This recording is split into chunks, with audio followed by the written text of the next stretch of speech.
बिस्मिल्लाहिर्रहमानिर्रहीम, अस्सलामु अलैकुम, गुड मॉर्निंग, वेलकम टू सुबह सवेरे पाकिस्तान। मैं हूं हमजा तारिक और मैं हूं आपके साथ सैयदा इकरा बुखारी। उम्मीद करते हैं आप सब खैरियत से होंगे, लेकिन आज मेरी कोई हालत ठीक नहीं है। बिल्कुल तुम खैरियत से नहीं? नहीं, मैं खैरियत से बिल्कुल भी नहीं है, क्योंकि स्मोक जो है उसने तो बहुत ज़्यादा बुरा असर कर दिया। हमजा, मेरी आंखों में से पानी निकल रहा है। इस वक्त मैं देख सकता हूँ, आप लोग उस तरह से शायद नहीं देख पा रहे, लेकिन मैं देख पा रहा हूँ। और इरिटेशन भी है इस वक्त इकरा को, और इकरा को कोई इतना खास एक्सपोजर भी वैसे नहीं है। हाँ, वैसे मेरा एक्सपोजर इतना नहीं है हालांकि। और जब मैं आ रही होती हूँ ऑफिस, तो फिर मैं गाड़ी की शीशा लगा के बंद करती हूँ। जिस तरह से एहतियात बताते हैं डॉक्टर, उस तरह से कर रही थी। लेकिन जिस तरह से कल डॉक्टर साहब बता रहे थे कि हम जितनी भी केयर कर लेंगे, ये बहुत माइनर चीज़ है कि हमें बचा सकती है इन चीज़ों के इनकी वजह से। जैसे कि क्योंकि माहौल में आलूदगी इस कदर बढ़ गई है कि उससे हम जितनी मर्जी एहतियात कर भी लें, फिर भी हमें वो नुकसान पहुंचा रही होगी। शॉर्ट टर्म में नहीं, लॉन्ग टर्म में उन्होंने कहा था कि हमें नुकसान पहुंचा रही होगी। तो इसलिए हम लोगों को फिर अपने रवैयों को बहुत ज़्यादा बदलने की ज़रूरत है इस हवाले और से। बहुत ज़्यादा ज़रूरत है हमें। कई गलतियाँ जो हम कर रहे हैं वो गलतियाँ हमें दोहरानी नहीं है, उनको कम से कम करते चले जाना है। लेकिन अभी जो लोग इस मसले की वजह से, स्मोक की वजह से किसी परेशानी में हैं, तो उनको डॉक्टर के पास फौरी जाना चाहिए। और अब मैं इकरा से भी यही एक्सपेक्ट कर रहा हूँ कि आज ये अपने डॉक्टर के पास ज़रूर जाएंगी और उनसे पूछेंगी कि अब क्योंकि कोई इन्फेक्शन शायद हो गई है, तो अब करना क्या है। तो आप लोगों ने भी अपने डॉक्टर से ये राय ज़रूर लेनी है, इसको लाइट बिल्कुल नहीं लेना। बिल्कुल ऐसी एहतियात तो हम कर ही रहे होते हैं, लेकिन साथ साथ अगर हम इसका शिकार हो जाएं तो हमें फिर अपने मौलिज के पास ज़रूर जाना चाहिए, मौलिज को दिखाना चाहिए। और जिस तरह से वो फिर हमें मेडिकेशन बता रहे हो, हमें वो करनी चाहिए। और साथ ही साथ जिस तरह से मैं एहतियात को बता रही हूँ, जिस तरह से बहुत सारे लोग मुझे अभी वैसी जो हमारे इर्द गिर्द डॉक्टर्स ने वो कहे थे, अच्छा चाय कावा में अदरक डाल के पी लो, अच्छा स्टीम ले लो, ये कर लो, वो कर लो। अच्छा, मैं सारे टोटके कर चुकी हूँ 3 दिन से, लेकिन मुझे कोई फ़र्क नहीं पड़ रहा। अच्छा, अब तुम ऐनक वैसे वो ग्लासेस ले लो जो डॉक्टर साहब आए थे ना, वो आई स्पेशलिस्ट को बता रहे थे कि उससे भी थोड़ा सा फायदा होगा। एक और मशवरा मैंने तो डॉक्टर साहब का हवाला दिया कि डॉक्टर साहब कह रहे थे अमल करके करूंगी, इस पे लाजमी अमल करना है हमें, क्योंकि अब आंखों में तुम्हें देखो ना पानी निकल रहा है, और अगर हमने ये किया होता तो ये कोताही ना हुई होती तो शायद कुछ बेहतरी होती। हाँ, ये कोताही हुई है। खैर, हम टॉप चॉइस पर नजर डालते हैं इस उम्मीद के साथ कि आप सब खैरियत से हैं जी।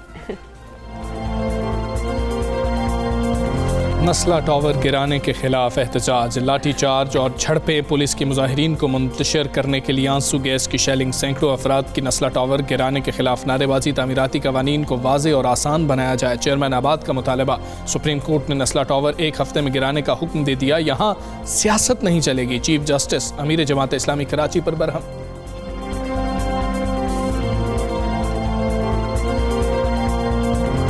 कोरोना वबा दुनिया भर के इंसानों को सुख का सांस नहीं लेने दे रही। वायरस की नई किस्म की निशानदही, कोरोना वायरस की नई किस्म को B11529 का नाम दिया गया है। कोरोना की नई किस्म में ज्यादा तादाद में म्यूटेशंस देखी गई हैं। तब्दीलियां जिस्मानी दिफा पर हमला करके बीमारी की मजीद लहरों का बायस बन सकती हैं। यूरोप और एशिया समेत मुतादिद ममालिक ने अफ्रीकी ममालिक पर सफरी पाबंदी आयद कर दी। पाकिस्तान आईटी का उभरता मरकज, सालाना 25,000 आईटी ग्रेजुएट्स निकलने लगे। डिजिटल ट्रांसफॉर्मेशन से पाकिस्तान में 2030 तक इक्तसादी तरक्की में तकरीबन 10 खरब रुपए का इजाफा हो सकता है, जो मुल्क की हालिया मजमूई पैदावार के 19% हिस्से के बराबर है। पाकिस्तान 3 लाख से ज़ायद इंफॉर्मेशन टेक्नोलॉजी प्रोफेशनल्स का मरकज़ है। गूगल और पाकिस्तानी इंटरनेट टेक्नोलॉजी के इदारे पाशा की मुश्तरका रिपोर्ट जारी।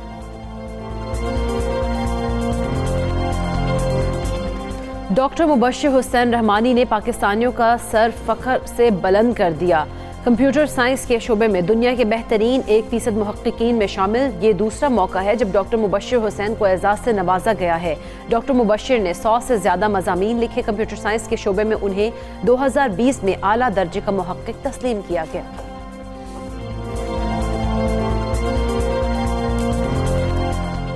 जी, तो टॉप स्टोरीज आपने जानी है। जिस तरह से 5वीं लहर का जिक्र हो रहा था, हम बात भी कर रहे थे, और जो माहिरीन हैं वो इस बात का ख़दशा भी जाहिर कर रहे थे। अब थोड़ी सी टेंशन बढ़ने लगी है। कोरोना वबा दुनिया भर के इंसानों को सुख का सांस नहीं लेने दे रही है। आलमी माहिरीन ने कोरोना वायरस की नई किस्म की निशानदेही की है, जिसकी वजह से वबा एक बार फिर जोर पकड़ सकती है। साइंसदानों का कहना है कि कोरोना की जो अब नई किस्म है वो उसमें इतनी ज़्यादा तादाद में म्यूटेशंस हुई हैं जो कि जिस्मानी दिफा पर हमला आवर होकर बीमारी की मजीद लहरों का बायस बन सकती हैं। और इस नई किस्म को उन्होंने मैक्रॉन का नाम दिया, ओमिक्रॉन का नाम दिया गया, इसका नाम दिया गया। और ये नई किस्म जो है वो सबसे पहले अफ्रीकी मुल्क बोत्सवाना में दरियाफ्त हुई थी, जिसके बाद जनूबी अफ्रीका में 6 केसेस की तस्दीक भी हुई है। अच्छा, नए वायरस की अगर हम स्पाइक प्रोटीन में जो देखें तो 32 म्यूटेशंस हुई हैं। और स्पाइक प्रोटीन वायरस का वो हिस्सा है जिसको ज़्यादातर वैक्सीन्स में मुदाफ़ती निज़ाम की मज़ाहमत के लिए हदफ बनाया जाता है। तिब्बी माहिरीन को अब ये भी खदशा हो गया है कि ये वायरस मौजूदा इकसाम से कहीं ज़्यादा ख़तरनाक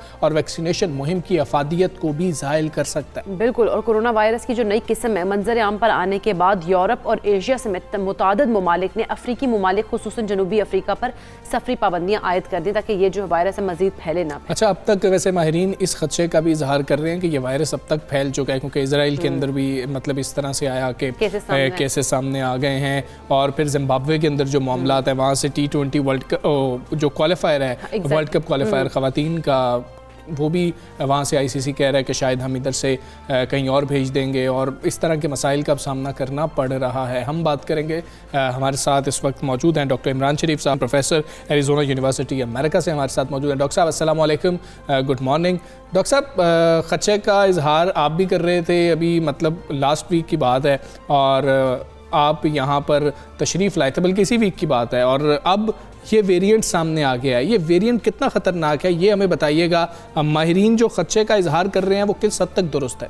जी हाँ, जैसे हमने कुछ दिनों पहले ही डिस्कस किया था, 5th वेव का हमें कंसर्न था। उसकी वजह क्या थी?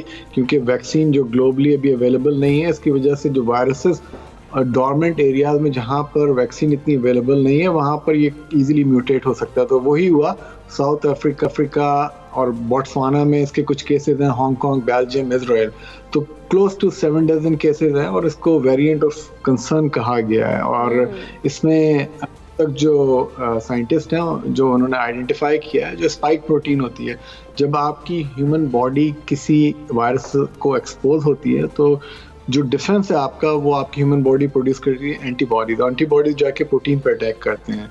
तो इसकी जो स्पाइक प्रोटीन है उसके अंदर 30+ म्यूटेशन है। तो मैं आपको सिर्फ एग्जांपल इस तरह दूंगा कि डेल्टा वायरस जो हमारे पास कितना डेडली वायरस था, उसने कितनी casualties delta and delta plus, उसमें क्लोज टू 10 वेरिएशन थी, इसमें 30+ हैं।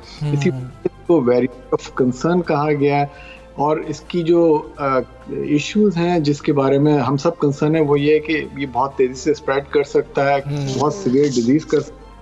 और उसके अलावा वैक्सीन की जो इफेक्टिवनेस है उसके बारे में भी कंसर्न है कि जो हमारे पास फाइजर है, मॉडर्ना है, J&J है, एस्ट्राजेनेका है, कि कितनी इफेक्टिव होगी इस ओमिक्रॉन के खिलाफ। और मॉडर्ना का स्टेटमेंट दिया है कि हम बल्कि मॉडर्ना के अलावा भी बाकी जितनी भी वैक्सीन हैं उन्होंने स्टेटमेंट रिलीज किया है कि they started the research already on this particular variant. और मॉडर्ना का कहना यह है कि या तो वो इसकी डोज बढ़ा देंगे या फिर 2 बूस्टर कर देंगे रादर देन कि 1 बूस्टर देने के। तो दिस इज अभी जो हमें इंफॉर्मेशन इस वक्त तक हमें मिली है। डॉक्टर साहब, बूस्टर की बात कर रहे हैं तो ये क्या मतलब तमाम एज के जो अफराद होंगे उनके लिए होगा, या फिर ये होगा कि 60+ जो होंगे उनके लिए, या फिर इस तरह से जो क्रिटिकल कंडीशन में होंगे उनके लिए बूस्टर सजेस्ट की गई? क्योंकि जिस तरह से आपने कहा कि अब जो वेरिएंट ऑफ कंसर्न्स हैं इसके अंदर 32 के करीब जो है वो वेरिएंट्स म्यूटेशंस जो है वो हुई हैं, तो ये इतना डेडली वायरस है, तो फिर इससे बाकी लोग कैसे निपट सकते हैं? देखिए, अभी ये सारी चीजें जो हैं इन लैब रिसर्च को इन्वेस्टिगेट कर रहे हैं, तो इस वक्त कोई भी चीज क्लियर नहीं है। ये प्रॉब्ली इसमें एटलीस्ट 1 और 2 लगेगा जिसमें हमें कोई क्लियर डायरेक्शन मिलेगी। और ड्यूरिंग द मीन टाइम में हर कंट्री में एक जो इम्पोर्टेंट चीज है वो जीनोमिक सीक्वेंस करना पड़ेगा तमाम वायरसेस का, इस वजह से कि हमें आइडेंटिफाई करना कहाँ है दुनिया के हिस्से में, क्योंकि ये बहुत तेजी से स्प्रेड कर सकता है। तो इसी वजह से आपने यूनाइटेड स्टेट्स ने बहुत फ्यू उन्होंने अपनी स्टेटमेंट रिलीज की कि बैन लगाया है 8 कंट्रीज में, जिसमें साउथ अफ्रीका है, बोट्सवाना है, जिम्बाब्वे है, और मोज़म्बिक और नामीबिया और 3-4 और मुल्क हैं। तो दिस इज ये कंसर्न है लेकिन आई थिंक थोड़ा अर्ली है इसके बारे में कुछ प्रेडिक्शन करना, लेकिन we should have to have our guards up और हमें बहुत केयरफुल होकर चलना है। अपने प्रिकॉशंस सारे लें, आप जो वैक्सीन अवेलेबल हैं वो लगवाएं, लेकिन फॉर मोर इंफॉर्मेशन और मोस्ट लाइकली अगर ये वायरस वाकई में कॉज सीवियर डिजीज, तो मेरा यही जहाँ तक ख्याल है कि जो बूस्टर डोज है उसकी मिकदार या तो बढ़ जाएगी या फिर ये कि हम डबल 2 डोजेस लगवाएंगे। और जहाँ तक आपने सवाल किया किस एज ग्रुप में, तो मोस्ट लाइकली एल्डरली में पहले स्टार्ट करेंगे, उसके बाद एज ग्रुप कम होता जाएगा और यंगर पॉपुलेशन सबसे आखिर में आएगी। लेकिन वन इंटरेस्टिंग थिंग इज कि ये जो वायरसेस अब तक साउथ अफ्रीका में आइडेंटिफाई हुए हैं ये मोस्टली यंगर पॉपुलेशन में है, तो ये थोड़ी सी क्वेश्चनेबल सिनेरियो है कि हम किस डायरेक्शन में जाएंगे। ठीक है डॉक्टर साहब, जिस तरह से आपने कहा कि हमें अपनी एहतियात करनी है, हम परेशान तो बहुत जल्दी हो जाते हैं जब ऐसी बातें सुन रहे होते हैं कि जी नई लहर आने वाली है, फिर से हालात ख़राब हो सकते हैं, लेकिन अपनी एहतियात नहीं करते। एहतियात वही है जो डेल्टा वेरिएंट के लिए थी, जो अल्फ़ा वेरिएंट के लिए थी, वही एहतियात करनी है और हमारे पास अभी कोई हल नहीं है। देखें जी, हमारे पास जो एहतियात है obviously hand washing, mask wearing, hand sanitizer, clean, लेकिन हमारे पास जो दूसरी मेडिकेशन जैसे हमने पिछले कुछ दिनों पहले ओरल मेडिकेशन के बारे में किया था, वो इफेक्टिव थी तमाम वेरिएंट के खिलाफ एक्सेप्ट दिस वन। तो ये अब नई चीज आई, तो अब देखना पड़ेगा कि वो जो 2 मेडिकेशन अवेलेबल थी फाइजर और मर्क की, आर दे इफेक्टिव वेरिएंट्स। और उसके अलावा मर्क ने आज स्टेटमेंट और भी रिलीज किए कि जो इनिशियली उन्होंने अपनी एफिकेसी कही थी डिफरेंट वेरिएंट्स के खिलाफ, वो कम हो गई है। तो इस वक्त मेरा ख्याल है कि हमारे पास एक ही ओरल है विच इज फाइजर, इसकी 89% एफिकेसी है। तो लेट्स सी कि इफ फाइजर की जो ओरल मेडिकेशन है वो इफेक्टिव है इस मेडिकेशन के इस वेरिएंट के खिलाफ। उसके अलावा जो हमारी हॉस्पिटलाइज पेशेंट होते हैं उसमें हमारे पास डेकेड्रॉन है, रेमडेसिविर है, मोनोक्लोनल बॉडी, तो वो सारी चीज़ें हैं हमारे पास आर्सेनल में, लेकिन हमें ये नहीं पता हाउ इफेक्टिव इनके खिलाफ होंगी, क्योंकि 32 variant, that's a lot of variants. Exactly. बहुत डॉक्टर साहब बहुत शुक्रिया आपका, सुबह सवेरे पाकिस्तान से कर रहे थे और संजीदा और एक वक्त जो है हम मतलब मुश्किल सूरत हाल का शिकार है और अभी पता नहीं है वेरिएंट्स ऑफ कंसर्न्स, तो वो वाकई में बड़ा कंसर्न है इस हवाले से कि ये इस तरह के वेरिएंट्स आ रहे हैं जिसमें इतने म्यूटेशंस हैं जो कि डेल्टा और डेल्टा प्लस से भी बहुत ज़्यादा आगे हैं। और 1 से 1.5 हफ्ते के अंदर जो है ज़रा ये पता लगेगा कि सूरत हाल क्या है, कितनी एफिकेसी रह जाएगी। हम जो वैक्सीनेशन की बात कर रहे हैं, लेकिन फिर भी हमारे पास एहतियात करने के अलावा जो कि हमारे SOPs थे जो 12 आपको हम बताते रहे हैं, माहिरीन बताते रहे हैं, गवर्नमेंट बताती रही है, और जिस तरह से अभी डॉक्टर साहब भी बता रहे थे, उसके अलावा और दूसरा वैक्सीन लगवाने के अलावा हमारे पास कोई सोल्यूशन मौजूद नहीं है। तो परेशान होने से ज़्यादा एहतियात जो है वो करना शुरू कर दें और अभी से शुरू कर दें। हम परेशान हो रहे थे कि हमें दोबारा से एहतियात करनी पड़ जाएगी, तो इसमें परेशानी हो ना, परेशान आपने इस वायरस से ज़रूर हो, लेकिन एहतियात आपने अपनी ज़िंदगी का हिस्सा बना लें कि अपने ये SOPs जो अपनी लाइफस्टाइल में अपने में ऐड कर लें कि आपने ये करना ही करना है। आप जिस तरह खाना खाते ही खाते हैं, इसी तरह ये जो SOPs है इसको भी आप अपनी लाइफस्टाइल का हिस्सा बना लें कि आपने ये करना ही करना है। तो ये बहुत ज़्यादा ज़रूरी है। हम उम्मीद करते हैं हम सब एहतियात कर रहे होंगे और इंशाल्लाह पाकिस्तान इस लहर से भी और पूरी दुनिया इस लहर से महफूज रहे। हम अल्लाह ताला से दुआ कर सकते हैं। आगे बढ़ेंगे और कुछ बात करेंगे उन नौजवानों की जो पाकिस्तान का नाम रोशन कर रहे हैं। बिलाशुबा पाकिस्तानी नौजवान किसी से कम नहीं है, फील्ड कोई भी हो, पाकिस्तानी नौजवानों का कोई सानी नहीं है। बिल्कुल। पाकिस्तानी साइंसदान डॉक्टर मुबश्शिर हुसैन रहमानी को कंप्यूटर साइंस के शोबे में दुनिया के बेहतरीन 1% मुहक्किकीन में शामिल कर लिया गया और ये दूसरा मौका है कि जब हमजा डॉक्टर मुबश्शिर हुसैन साहब को ये एजाज़ मिला है, उससे नवाजा गया उन्हें। डॉक्टर मुबश्शिर हुसैन रहमानी ने 100 से ज़्यादा मज़ामीन लिखे हैं और जिनमें से 12 जो हैं क्लैरीवेट के इंतहाई अहम तहकीकी मज़ामीन उसमें शामिल हैं और वो फ़िलहाल आयरलैंड में हम बात कर रहे हैं कंप्यूटर साइंस के शोबे में असिस्टेंट प्रोफेसर हैं, इस तौर पर पढ़ा रहे हैं, जबकि वो मंस्टर टेक्नोलॉजिकल यूनिवर्सिटी उसको कहा जाता है जिस यूनिवर्सिटी से वो वाबस्ता हैं। बिल्कुल ऐसे कंप्यूटर साइंस के शोबे में उन्हें 2020 में एक आला दर्जे का मुहक्किक भी तस्लीम किया गया था। ये हैं हमारे आप कह लें कि नौजवान साइंसदान कंप्यूटर साइंसदान डॉक्टर मुबश्शिर रहमानी साहब हमारे साथ मौजूद हैं। डॉक्टर साहब अस्सलाम वालेकुम, गुड मॉर्निंग। बहुत मुबारक हो आपको, दुनिया का टॉप साइंटिस्ट होने का एजाज़ आपने हासिल किया है। कितनी मेहनत करनी पड़ी थी और 2 दफ़ा मुसलसल जो है आपका नाम आया। जी, बहुत बहुत शुक्रिया आपका, आपने मुझे अपने प्रोग्राम में इनवाइट किया। ये हाली साइटेड रिसर्चर का अवार्ड है और ये मुझे दूसरी मरतबा मिल रहा है अल्हम्दुलिल्लाह। पहली मरतबा मुझे 2020 के अंदर कंप्यूटर साइंस के शोबे के अंदर मिला और 2021 के अंदर अभी मुझे क्रॉस फील्ड यानी मल्टी डिसिप्लिनरी रिसर्च के अंदर ही मिला है। ये अवार्ड बेसिकली इसके लिए काफ़ी एफर्ट चाहिए होता है और मैंने PhD अपनी 2011 में की है। तो 2011 के बाद से लेकर 8-9 साल तक मैं लगातार अनथक मेहनत की अल्लाह पाक के फजलो करम से। उसके बाद इंटरनेशनल लेवल पे मेरी रिसर्च को रिकॉग्नाइज किया गया और बहुत ज़्यादा एक्टिवली मैंने इंटरनेशनल फोरम्स पर पार्टिसिपेट किया और ऐसी रिसर्च की कि जिसका इम्पैक्ट हो। उसकी बुनियाद पर फिर अल्लाह पाक ने अपने फजलो करम से मुझे ये जो है अवार्ड दिलवाया।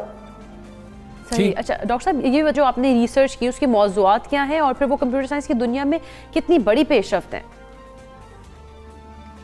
जी, जो मेरे तहकीक के मौज़ूआत हैं वो वायरलेस नेटवर्क, कंप्यूटर नेटवर्क या आप जिससे कह सकते हैं कि फ्यूचर जनरेशन नेटवर्क, यानी आइंदा जो कम्युनिकेशन नेटवर्क होंगे वो कैसे होंगे, वो कैसे काम करेंगे, इसमें मेरी तहकीक है। मैंने आपको इजमाली तौर पर बता दिया। प्रिसाइजली एक दो मिसालें देके आपको समझाता हूँ।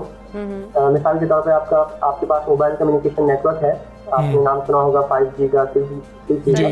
जी जी। बेसिकली जितने भी नेटवर्क हैं 5G हो, 6G हो या आपके पास जो दूसरे कम्युनिकेशन नेटवर्क हैं wifi, software defined network, wireless sensor network, ये सारे बेसिकली फ्यूचर जनरेशन के नेटवर्क हैं और इनमें से इनको हम दो तरीके से कैटेगराइज कर सकते हैं।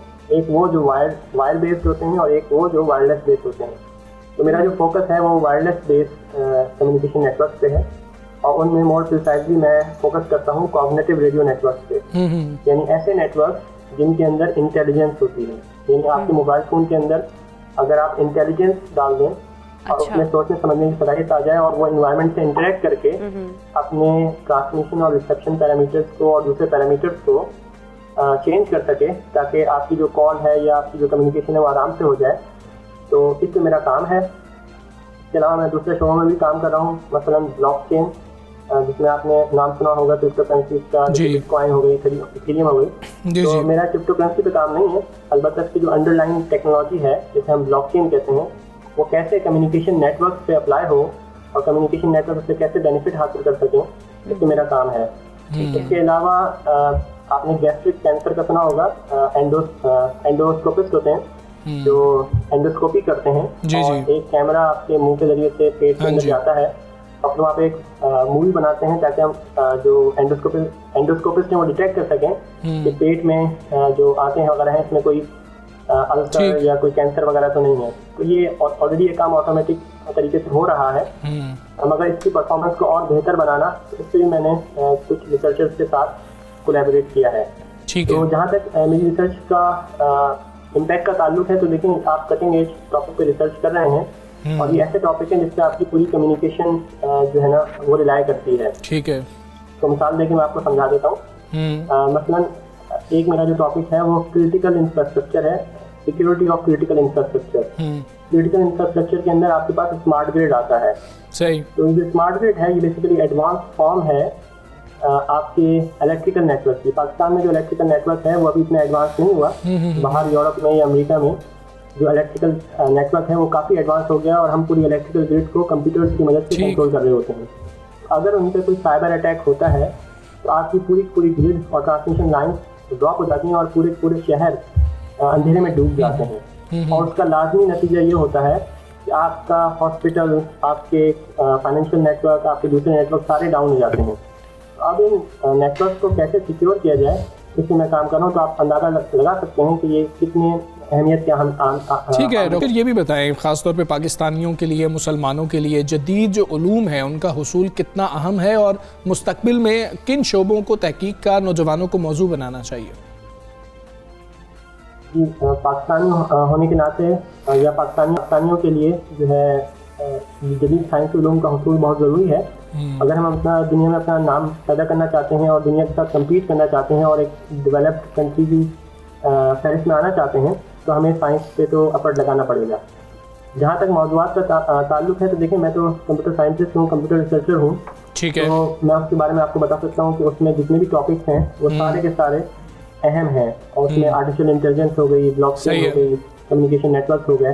तो इनमें जितने भी रिसेंट टॉपिक्स हैं उन पे अगर हम काम करेंगे, मैं फर्दर टेक्निकल नहीं हो रहा क्योंकि वो थोड़ी टेक्निकल चीज़ें हो जाएंगी, मगर इन जनरल कंप्यूटर साइंस के अंदर ये ऐसे शोबे हैं कि जिन पे अगर हम काम करें तो हम जो है काफ़ी आगे जा सकते हैं। अच्छा डॉक्टर साहब, आप माशाल्लाह प्रैक्टिसिंग मुसलमान भी हैं, मजहबी लोग जो कि दुनियावी तालीम का हुसूल चाहते हैं, उनको क्या पैगाम देंगे?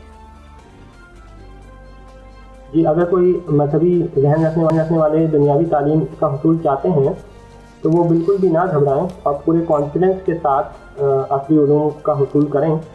और ये ना घबराएं कि हमारा हुलिया है या हमारी जो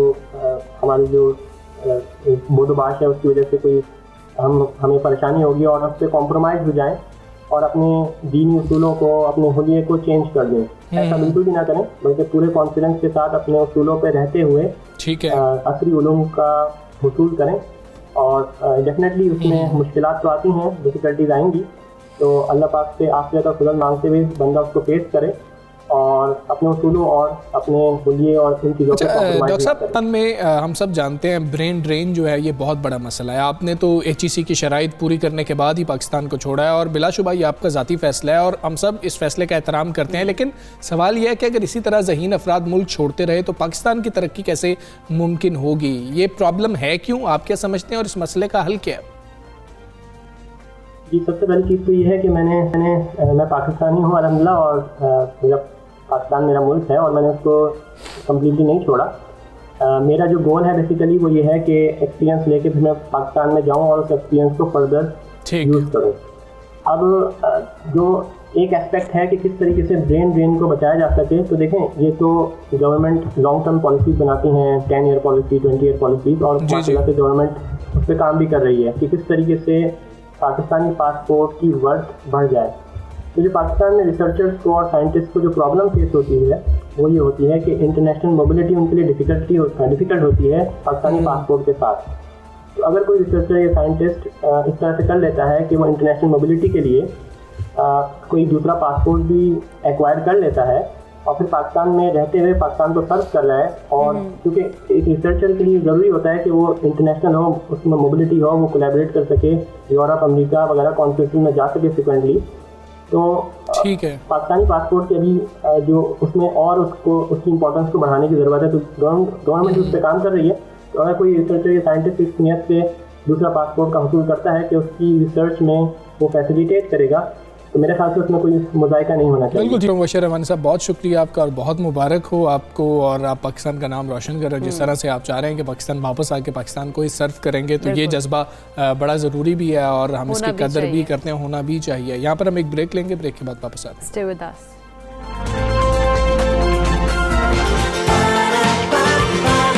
सुबह सवेरे पाकिस्तान,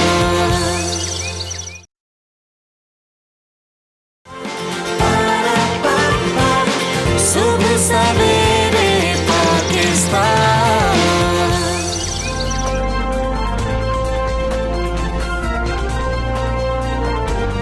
वेलकम बैक टू सुबह सवेरे पाकिस्तान। हम बात करेंगे IT की, और पाकिस्तान तेज़ी से IT का उभरता हुआ मरकज़ बन रहा है। टेक्नोलॉजी के शोबे में अगर बात करें तो पाकिस्तान की तरक्की की अगर यही रफ्तार रही तो हमारे मुल्क में टेक्नोलॉजी का इनकलाब बर्पा होगा। अच्छा, डिजिटल ट्रांसफॉर्मेशन से पाकिस्तान में 2030 तक इक्तिसादी तरक्की में तकरीबन 10 खरब रुपए का इजाफा हो सकता है, जो मुल्क की हालिया मजमूई पैदावार के 19% हिस्से के बराबर है। गूगल और पाकिस्तानी इंटरनेट टेक्नोलॉजी के इदारे पाशा की मुश्तरका रिपोर्ट में ये बताया गया है कि पाकिस्तान में 3 लाख से ज़ायद इंफॉर्मेशन टेक्नोलॉजी प्रोफेशनल्स का मरकज़ बन चुका है पाकिस्तान। बिल्कुल हमजा, और इस वक्त सालाना अगर बात करें तो 25,000 से ज़ायद IT ग्रेजुएट्स पैदा हो रहे हैं, और रिपोर्ट ये बता रही है कि गुज़श्ता एक दहाई के दौरान मुल्क भर में 700 से ज़ायद टेक्नोलॉजी स्टार्टअप्स की तरबियत मुकम्मल हो चुकी है। और गुज़श्ता बरस की अगर बात करें तो कोरोना वबा के बावजूद टेक्नोलॉजी की बरामदात में 15% इजाफा हुआ है, और इसमें सालाना इजाफा होता चला जा रहा है। रिपोर्ट से ये भी हमें मालूम होता है कि पाकिस्तान की ऑनलाइन आबादी में भी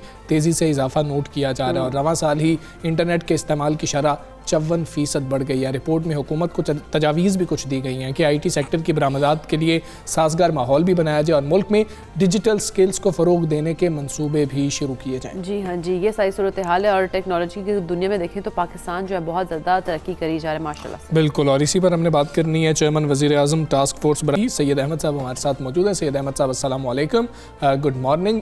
रिपोर्ट तो काफ़ी खुशाइंद है, कुछ चैलेंजेस भी हैं, साथ तजावीज़ भी हैं गवर्नमेंट के लिए। गवर्नमेंट कितनी फोकस्ड है IT के सेक्टर को लेकर?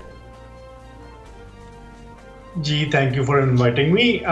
अगर आप हमारे फाइनेंस मिनिस्टर की जितने भी बयानात सुने, हमारे prime minister, you will see के हमारी जो टॉप लीडरशिप है इस वक्त IT सेक्टर को मुल्क के फ्यूचर के तौर पे देख रही है, स्पेशली जब व्हेन इट कम्स टू जो एक्सपोर्ट्स के हवाले से और जॉब क्रिएशन के हवाले से। सो डेफिनेटली इसमें बहुत ज़्यादा फोकस है गवर्नमेंट का। हमारी ministry of commerce, ministry of IT बेतहाशा प्रोग्राम्स पे काम कर रही है। इसके अलावा हमारे इदारे हैं नैफटेक, कामयाब जवान, दूसरे इदारे जो स्किल्स ट्रेनिंग की साइड पे। तो मुझे तो नज़र ये आता है कि इस वक्त सारे स्टेट बैंक वगैरह सारे इदारे मिल के IT के सेक्टर की तरफ इस वक्त मुतवज्जे हैं और उसकी मेन वजह यही ग्रोथ है और यही रिजल्ट्स हैं जो कि पिछले कई सालों से कंटिन्यूसली आ रहे थे, मगर अभी लास्ट 2 ईयर्स में रिकॉर्ड इजाफा हो रहा है एक्सपोर्ट्स में। 40% से ज़्यादा इजाफा लास्ट ईयर भी हुआ, इस साल भी इंशाल्लाह बल्कि 70% ग्रोथ का टारगेट है। तो डेफिनेटली गवर्नमेंट के टॉप एजेंडा पे है। बिल्कुल। अच्छा सैयद अहमद साहब, जिस तरह से बात की गई है कि सालाना 25,000 IT ग्रेजुएट्स जो है वो मार्केट में उनका आना और ख़ास तौर पे आलमी मयार के मुताबिक पूरा उतरना, फिर वो आना उसका मार्केट में, वो मईशत के लिए कितना मुस्बत साबित होगा? जी, अगर 25,000 ग्रेजुएट्स हम मार्केट में डाल रहे हैं, तो हर 25,000 ग्रेजुएट जो हम ऐड करेंगे इकोनॉमी में, उससे हम $1 अरब से ज्यादा एक्सपोर्ट्स बढ़ा सकते हैं। और इससे ज्यादा हमारे लिए आसान ग्रोथ का तरीका कोई नहीं, जिसमें हमें कोई इंपोर्ट नहीं करनी। हमारी अपनी यूथ को जॉब भी क्रिएट होती है और स्पेशली आप एक बच्चा जो IT सेक्टर में जब उसको नौकरी करता है तो उसका पूरा खानदान जो है वो मिडिल क्लास में आ जाता है, उसकी गुर्बत की लकीर से आगे निकल आते हैं वो। बिल्कुल। सो डेफिनेटली ये हमें इस वक्त तो जो टारगेट है हमारा वो 1 लाख लोगों को लेके आना है, चाहे वो स्किल्स प्रोग्राम्स के थ्रू हो या ग्रेजुएशन के थ्रू हो। और 1 लाख जब लोगों को हम लेके आ सकेंगे तो फिर हम $10 अरब के टारगेट पे एक्सपोर्ट्स को लेके जा सकते हैं। ठीक है सैयद अहमद साहब, 25,000 ग्रेजुएट्स आ रहे हैं। 25,000 में से कितनी तादाद में ऐसे ग्रेजुएट्स हैं कि जिनसे कंपनीज, अगर हम देखें IT कंपनीज मुतमईन है तो उनकी तादाद बहुत कम नज़र आती है और बारहा ये शिकायत भी आ रही होती है कि वो स्टैंडर्ड हमें यूनिवर्सिटीज़ के अंदर नज़र नहीं आ रहा। HEC ने इजाज़त दे दी, जो मर्जी चाहे मतलब कि ये कोर्स शुरू करे और डिग्री देता जाए, लेकिन उसके लिए बहुत कमी रही। गुज़श्ता अदवार में भी हमने देखा कि इंडस्ट्री के दरमियान और यूनिवर्सिटी के दरमियान एक लाइजॉन नहीं था। उसके लिए गवर्नमेंट क्या कर रही है? HEC तो अब कह रहा है कि जी हम कोशिश कर रहे हैं उसके ऊपर। जी, ये अनफॉर्चुनेटली क्योंकि एक ग्रेजुएट जब दाखिला लेता है तो वो 4 साल के बाद वो ग्रेजुएट करता है। तो हमारे पास इस वक्त ऐसे भी लोग हैं जो मार्केट में जो इस वक्त नौकरी के काबिल नहीं है, उनको कैसे नौकरी के काबिल बनाया जाए, और ये बच्चे लाखों में हैं। उसके लिए स्किल्स प्रोग्राम शुरू किए जा रहे हैं डिफरेंट लेवल्स पे, जिसमें बूट कैंप्स भी हैं, ट्रेनिंग प्रोग्राम्स 3 महीने से लेकर और अब 1 साल और 2 साल के डिप्लोमास की भी बात हो रही है, स्किल्स डिप्लोमास की। तो ये तो वो लोग हैं जो कि इस वक्त नौकरी के काबिल नहीं है। फिर उसके अलावा यूनिवर्सिटीज के अंदर इंडस्ट्री को लाइजॉन करवा के ऐसे प्रोग्राम बनाए जा रहे हैं जिसमें इंडस्ट्री के लोग जाके पढ़ाएं यूनिवर्सिटीज में, ताकि जो प्रैक्टिकल हैंड्स ऑन एक्सपीरियंस है वो बच्चों को दिया जा सके। और उसके अलावा अब यूनिवर्सिटीज को इस बात की सेंसिटाइजेशन हो चुकी है और उसके लिए उनका फोकस बहुत इंपॉर्टेंट है कि ग्रेजुएट, अंडर ग्रेजुएट स्टूडेंट पे आए, बजाय कि वो जो इस वक्त बहुत ज्यादा रिसर्च या पेपर्स वो उसकी अपनी वैल्यू। हमारे लिए जो एसेट है वो हमारे अंडर ग्रेजुएट स्टूडेंट्स हैं, तो उसके ऊपर काफी प्रोग्राम्स पाशा भी जो एसोसिएशन है उसके साथ मिलकर गवर्नमेंट कर रही है। ठीक है सैयद अहमद साहब, अब ज़रा तस्वीर का दूसरा रुख देते हैं। हमारी आईटी एक्सपोर्ट्स बढ़ती चली जा रही हैं, जिससे ये हम मतलब कि हमें इदराक भी हो रहा है कि हमारे नौजवान बड़े टैलेंटेड हैं और गोरों को भी हमारे नौजवान पसंद आते हैं, उनकी सर्विसेज पसंद आती हैं। हम सॉफ्टवेयर बनाते हैं, हम बाहर बेच देते हैं। हमारे यहाँ पर पाकिस्तान की बात कर ली जाए तो यहाँ पर उस तरीके से कॉन्सेप्ट नहीं है कि हमने कोई ऐसा सॉफ्टवेयर बना लिया हो जो पाकिस्तान में ही काम कर रहा हो। हमारी बड़ी बड़ी जो इदारे हैं उनकी वेबसाइट्स हैक हो जाती हैं, वहाँ पर इस तरह के सॉफ्टवेयर क्यों नहीं काम कर रहे होते? हम तो सारा कुछ बाहर बना कर दे रहे हैं। अगर इतने बेहतरीन नौजवान हैं तो स्टेट उनको खुद क्यों नहीं इस्तेमाल कर रही? जी, आपका ये बहुत अच्छा क्वेश्चन है और ये एक बहुत बड़ा प्रॉब्लम है हमारा कि हमारी लोकल इकोनॉमी इस वक्त आईटी को उस तरह से इस्तेमाल नहीं कर पा रही और गवर्नमेंट के अंदर भी जो इस वक्त ई गवर्नमेंट के जो इनिशिएटिव्स हैं वो उस तरीके से नहीं ग्रो करे जैसे आईटी सेक्टर कर रहा है। उसके लिए हमने गवर्नमेंट को एक प्रोग्राम प्राइम मिनिस्टर की तरफ से भी उसको अप्रूवल की गई है और इदारों को कहा गया है, जिसको हमने मेक इन पाकिस्तान का नाम दिया है, जिसमें लोकल यूजेज सॉफ्टवेयर का ज्यादा से ज्यादा किया जाए और लोकल कंपनीज के सॉफ्टवेयर। अभी ट्रेंड ये है कि हम लोग जिसको हम कहते हैं कि डब्बा बंद सॉफ्टवेयर बाहर से आता है और वो चल जाता है, तो लोकल कंपनीज के बनाए हुए मेक इन पाकिस्तान सॉफ्टवेयर को इस्तेमाल किया जाए ताकि यहाँ से लेटर ऑन वही प्रोडक्ट्स एक्सपोर्टेबल भी हो जाती हैं और हमारे लोग भी हैंड्स ऑन ट्रेन होते हैं। तो उसके लिए इस वक्त काम हो रहा है। एक और बहुत इंपॉर्टेंट चीज है कि जब हमारी स्टार्टअप्स लोकल काम करती हैं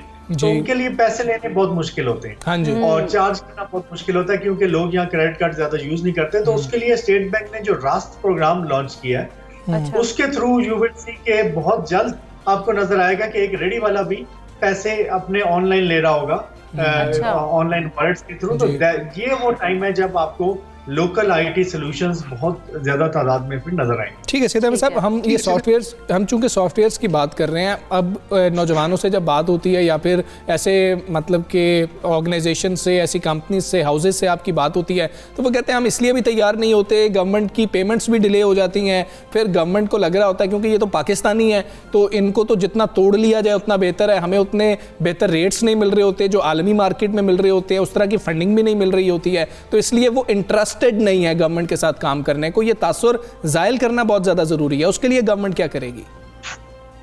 जी, बहुत ठीक बात आपने की। इस वक्त कंपनीज काम करने के लिए भी तैयार नहीं है लोकल, और बल्कि अभी फिलहाल तो उसको सिचुएशन ऐसे होती थी पहले कि आप प्रोजेक्ट करके वो कंपनीज फंस जाती थी गवर्नमेंट के साथ। अब हमने एक प्रोजेक्ट लॉन्च किया नेशनल आईटी बोर्ड के अंदर, जिसमें हमने अगर आपको लोकल कंपनीज को काम देना है उसके लिए प्रोजेक्ट मैनेजमेंट की कैपेबिलिटी चाहिए हमारे आईटी इदारों, और अनफॉर्चुनेटली वो कैपेबिलिटी मिसिंग थी, जिसकी वजह से वो प्रेफर करते थे कि बाहर से कोई आके हमें बता दे कि हमें क्या करना चाहिए और वही हमें ला के चीज भी दे दे और वही हमें किसी फंडिंग सोर्स के थ्रू पैसे भी लाके दे दे उसके। अब वो चीज कैपेबिलिटी बनाने के लिए एक पूरा इनिशिएटिव लॉन्च किया गया एनआईटीबी में, जिसमें ये खुद एनआईटीबी में कैपेबिलिटी आएगी कि लोकल स्टैंडर्ड्स को भी डिफाइन कर सकेंगे और प्रोजेक्ट्स भी करवा सकेंगे सक्सेसफुली लोकल कंपनी से। बिल्कुल ठीक है सैयद अहमद साहब, बहुत शुक्रिया आपका। सुबह सवेरे पाकिस्तान बात कर रहे थे और ये बड़ी खुशाइंद बात है कि हमारी आईटी एक्सपोर्ट्स बढ़ती चली जा रही हैं और गवर्नमेंट भी फोकस है इस तरफ और वो भी इस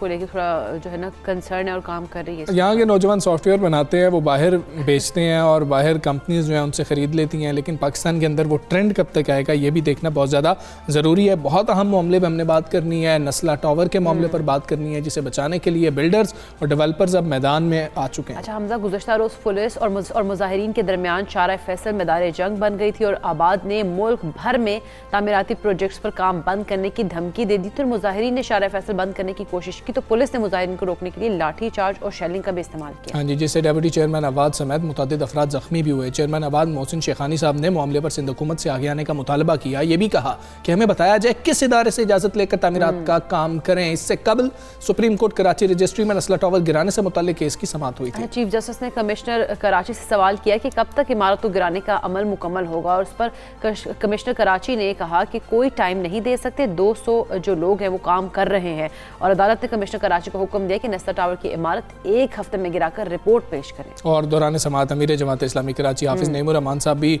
वहाँ पर मौजूद थे। अदालत से उन्होंने कहा कि सर सिंध हुकूमत को मुआवजे का ऑर्डर कर दें। चीफ जस्टिस साहब ने हाफिज नईमुर रहमान साहब पर बरहमी का इजहार करते हुए कहा कि आपको क्या दिलचस्पी है इस इमारत में, यहाँ सियासत नहीं चलेगी, आपको अभी तौहीन अदालत का नोटिस दे देंगे। हम ये सारी सूरत बिल्कुल ऐसे ही, इसी पर हम बात करेंगे। फिरदौस शमीम नकवी साहब मौजूद हैं। अस्सलाम वालेकुम, गुड मॉर्निंग फिरदौस शमीम नकवी साहब। जिस तरह से अब सुप्रीम कोर्ट के भी ऑर्डर्स हैं, उसके बावजूद हमने देखा कि गुज़श्ता रोज़ इतना मतलब मसला कर दिए, मुजाहिरीन भी आ गए वहाँ पर, और जिस तरह से पुलिस की जानिब से भी उनके ऊपर फिर शेलिंग भी होती रही। लेकिन आपके ख्याल में मसला आखिर है क्या, क्यों नस्ता टावर को जो है गिराया नहीं जा रहा और ये मजीद उलझता ही जा रहा है? बिस्मिल्लाहिर्रहमानिर्रहीम। देखिए, जहाँ इंसाफ नहीं होगा वहाँ मसला, इससे कि मुल्जिम पकड़े नहीं गए और मजलूम के साथ जुल्म किया हो। जी, इस पूरे केस पे मजलूम वो हैं जो वहाँ से रिहायश, दुरुस्त, जिन्हें देखा ये सिंध बिल्डिंग कंट्रोल अथॉरिटी के अप्रूवल से नक्शे पास हुए थे, अखबारों में इश्तिहारात छपे नस्ता टावर खुद में ये समझते हुए वो अखबारात में इश्तिहार छप नहीं सकता जब तक उस पर एनओसी का नंबर था। ये कानून कहता है। एक आम शहरी को अब कैसे पता चले कि ये बिल्डिंग जायज है या नहीं? उन्होंने अपना इन्वेस्टमेंट किया और इतने अर्से में उसकी कीमत भी बढ़ गई। उनको बगैर सुने में, बगैर उस बिल्डिंग कंट्रोल अथॉरिटी के चेयरमैन कंट्रोलर को कोई सजा मिलेगी, सजा मिल गई वो 50 के करीब वकीलों को। ना उनको मुताबादिल जगाए दिए, ना उनको फाइनेंशियल कंपनसेशन मिला। अदालत ने पहले उनको पैसे दिलवाने चाहिए थे, फिर तुड़वाना चाहिए। ये इंसाफ नहीं है। चाहे जस्टिस गुलजार साहब कुछ भी कहें, ये इंसाफ नहीं। ये शहर कराची के साथ भी इंसाफ नहीं है। इस शहर कराची के अंदर अगर इंतजामिया सही काम नहीं कर रही तो शहरियों को सजा देना है। चाइना कटिंग हुई, किसी को सजा नहीं। नाजायज बिल्डिंग बदमाशी है, बिल्डिंग कंट्रोल अथॉरिटी वहां से रोकने वालों के लिए न मजिस्ट्रेट को सजा होती है, न वहां के अफसरान को। मंजूर काका जैसे लोग बाहर चले जाए। आपकी आधी बिल्डिंग कंट्रोल अथॉरिटी टोरंटो शहर की बात ही होती है। इकबाल यहाँ कमाते हैं, जायदादें वहां बनाते हैं। ये किस तरह काम चल रहा है, और ये 14 साल से नहीं चल रहा। 14 साल से तो ये जिम्मेदार है। ये बिल्डिंग कंट्रोल अथॉरिटी का बेड़ागर्क जो हो रहा है वो उस दौर से हो रहा है जब एचपीएम के पास भी इख्तियार था शहर कराची। ये इसके अंदर जब से सियासी इन्वॉल्वमेंट हुई, ब्यूरोक्रेट्स को उसका काम करने देना चाहिए, पॉलिसी जो है सियासतदान बना। ठीक है फिरदौस शमीम नकवी साहब, आप जिस तरह से फरमा रहे हैं कि ये इंसाफ नहीं है, और दूसरा यही बात हो रही है कि एक शिक पर अमल कर रही है सिंध गवर्नमेंट, दूसरी शिक पर अमल नहीं कर रही है, कंपनसेशन नहीं मिल रही है, लोगों को पैसे नहीं मिल रहे, लोग बेचारे क्या करें, मजलूम हैं, वो मुजाहरा करने पर मजबूर हैं, उनके सरों से छत जा रही है। हाफिज नईमुर रहमान साहब सामने आए, अदालत ने उनको भी थोड़ा सा झड़क दिया, सख्त रिमार्क से अदालत की जानिब से सामने आए। ऑपोजिशन क्या किरदार ऐसी सूरत में अदा कर सकती है? आपको क्या लगता है किस तरह से सिंध हुकूमत को प्रेशर में लाया जाए कि जी कि आप लोग क्या कर रहे हैं, लोगों को कम अज़ कम उनसे जब छत जा रही है तो उनको कंपनसेट तो कर दिया जाए, कोई लाएअमल बनाया जा सकता है?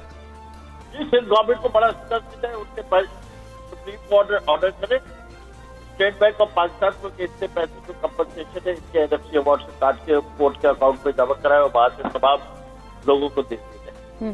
इतना आसान है, कोई इतना मुश्किल तो नहीं। अब बात यह है कि देखिए जो फैसले होते हैं, शहर कराची में पहली जो बिल्डिंग तोड़ी गई वो राजबाग तोड़ी गई, मैं उससे खड़ा हुआ, मैं जाके बिल्डिंग के सामने बैठ गया था। मैं कहता था इसको लीगलाइज तरीके से किया जा रहा है, ना इसको स्ट्रक्चरली सेफ तरीके से किया जा रहा है, ना इस पे जिन लोगों ने बुकिंग की है उसके 450 लोग थे, उनमें उस वक्त तक तकरीबन 176 करोड़ रुपए दे चुके, बिल्डिंग में रहते हुए थे। इनको पहले कंपनसेट करो, इस बात को किसी ने लाइक कीजिए, ये सबसे बिल्डर हूँ, मेरा कोई इंटरेस्ट नहीं, सबसे मेरा कोई इंटरेस्ट।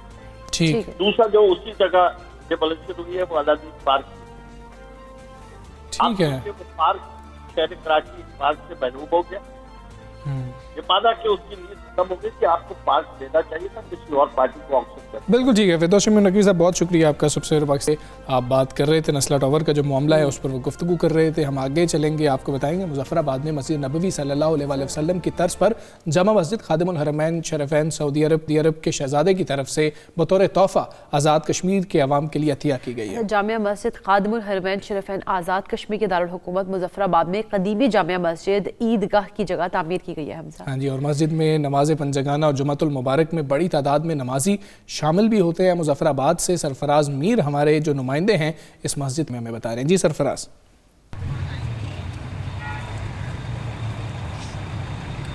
जी बिल्कुल, आज़ाद कश्मीर में सऊदी शहजादे की जानब से मस्जिद खादिमुल हरमैन शरीफैन आज़ाद कश्मीर के दारुल हुकूमत मुजफ्फराबाद में बतौर तोहफ़ा अतिया की गई और ये मस्जिद जो है यहाँ पर जो मरकज़ी ईदगाह थी उसकी जगह पर तामीर की गई है। जो डोगरा के दौर में मरकज़ी सीरत कमेटी के ज़ेर तमाम चल रही थी उसी जगह पर जो है ये मस्जिद तामीर की गई है। इसका तामीराती काम जो वो जारी है। ये मस्जिद नबवी की तर्ज पर यहाँ पर ये मस्जिद तामीर की गई है और इसमें 4 मीनार हैं और 3 गुंबद हैं इसके, और यहाँ पर बड़ी तादाद में जो है वो नमाजी पंजगाना नमाज अदा करते हैं और साथ साथ यहाँ पर बिलखुसूस जो है नमाज जुम्मा की अदायगी जो है वो होती है और शहरियों की बड़ी तादाद जो है ये इस मस्जिद में नमाज अदा करती है। और ख़वातीन का एक अलहदा पोर्शन कायम किया गया है जहाँ पर दर्स और तदरीस का सिलसिला भी जो है वो जारी रहता है। और आपको ये भी बताता चलूँ कि ये मरकज़ी सीरत कमेटी के ज़ेर तमाम इस मस्जिद का इंतज़ाम और इंतज़ाम चल रहा है और अभी इसका एक पोर्शन जो है वो नामुकम्मल है और जिस पर जो है वो काम होना अभी बाकी है। 2009 में इस मस्जिद का तामीराती काम शुरू हुआ था और एक पोर्शन जो है वो नामुकम्मल है, उसके लिए जो है वो भी कमेटी जो है इसकी वो अपनी तरफ से जो है वो कोशिश कर रही है। लेकिन इसमें जो इसकी तज़ीन और आराइश है, इसमें लाइटिंग है और इसके अंदर जो इसका काम है, जो इसके इसमें काम की जो कारीगरी जो है वो सऊदी और तुर्की तर्ज पर जो है वो की गई है। ये 5 अगस्त के बाद ये मस्जिद जो है मकबूजा कश्मीर के अवाम के लिए एक यकजहती की मिसाल भी बनी हुई है। यहाँ पर पाकिस्तान पीपल्स पार्टी के को चेयरमैन बिलावल भुट्टो जरदारी और मौलाना फजल रहमान शहरियार अफरीदी भी इसी मस्जिद में जो है वो कश्मीरी अवाम के साथ इज़हार यकजहती के तौर पर नमाज ईद अदा कर चुके हैं और यहाँ पर बड़ी तादाद में जो है वो शहरी नमाज ईद भी अदा करते हैं। जी ठीक है सरफराज, बहुत शुक्रिया आपका, आप हमें आगाह कर रहे थे। और ये जो तोहफ़ा बिल्कुल खूबसूरत मस्जिद है और तोहफ़े के तौर पर मिली है मुजफ्फराबाद के अवाम को, यकीनी तौर पर ये एक बेहतरीन तोहफ़ा है उनके लिए। और जिस तरीके से वो मकबूजा कश्मीर के अवाम के हवाले से कह रहे थे कि उनसे इज़हार यकजहती के लिए भी यहाँ पर लोग आते हैं, नमाज भी अदा की जाती है। और फिर बिलावल भुट्टो जरदारी भी वहाँ पर गए थे, मौलाना फजल रहमान भी, शहरियार अफरीदी भी वहाँ पर गए थे। और मस्जिद में नमाज पंजगाना और जुमातुल मुबारक की बड़ी तादाद में जो है जब नमाज हो रही होती है तो बड़ी तादाद में नमाजी शामिल भी हो रहे होते हैं। ये वो अच्छे तोहफे हैं जो मिलते हैं और ऐसे तोहफे मिलते रहने चाहिए। हम यहाँ पर एक ब्रेक लेते हैं, ब्रेक के बाद वापस आते हैं।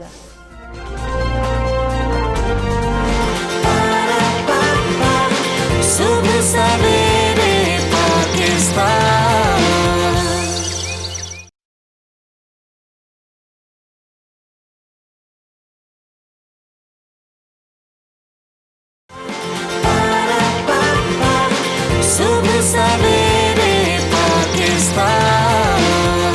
बात करेंगे महंगाई के झटकों और अपोजिशन के हमलों से निढाल हुकूमत को बचाने के लिए वज़ीर-ए-आज़म इमरान खान साहब ने खुद मैदान में आने का फ़ैसला कर लिया और वज़ीर-ए-आज़म हो सकता है कि जल्द अवामी राब्ता मुहिम शुरू करें।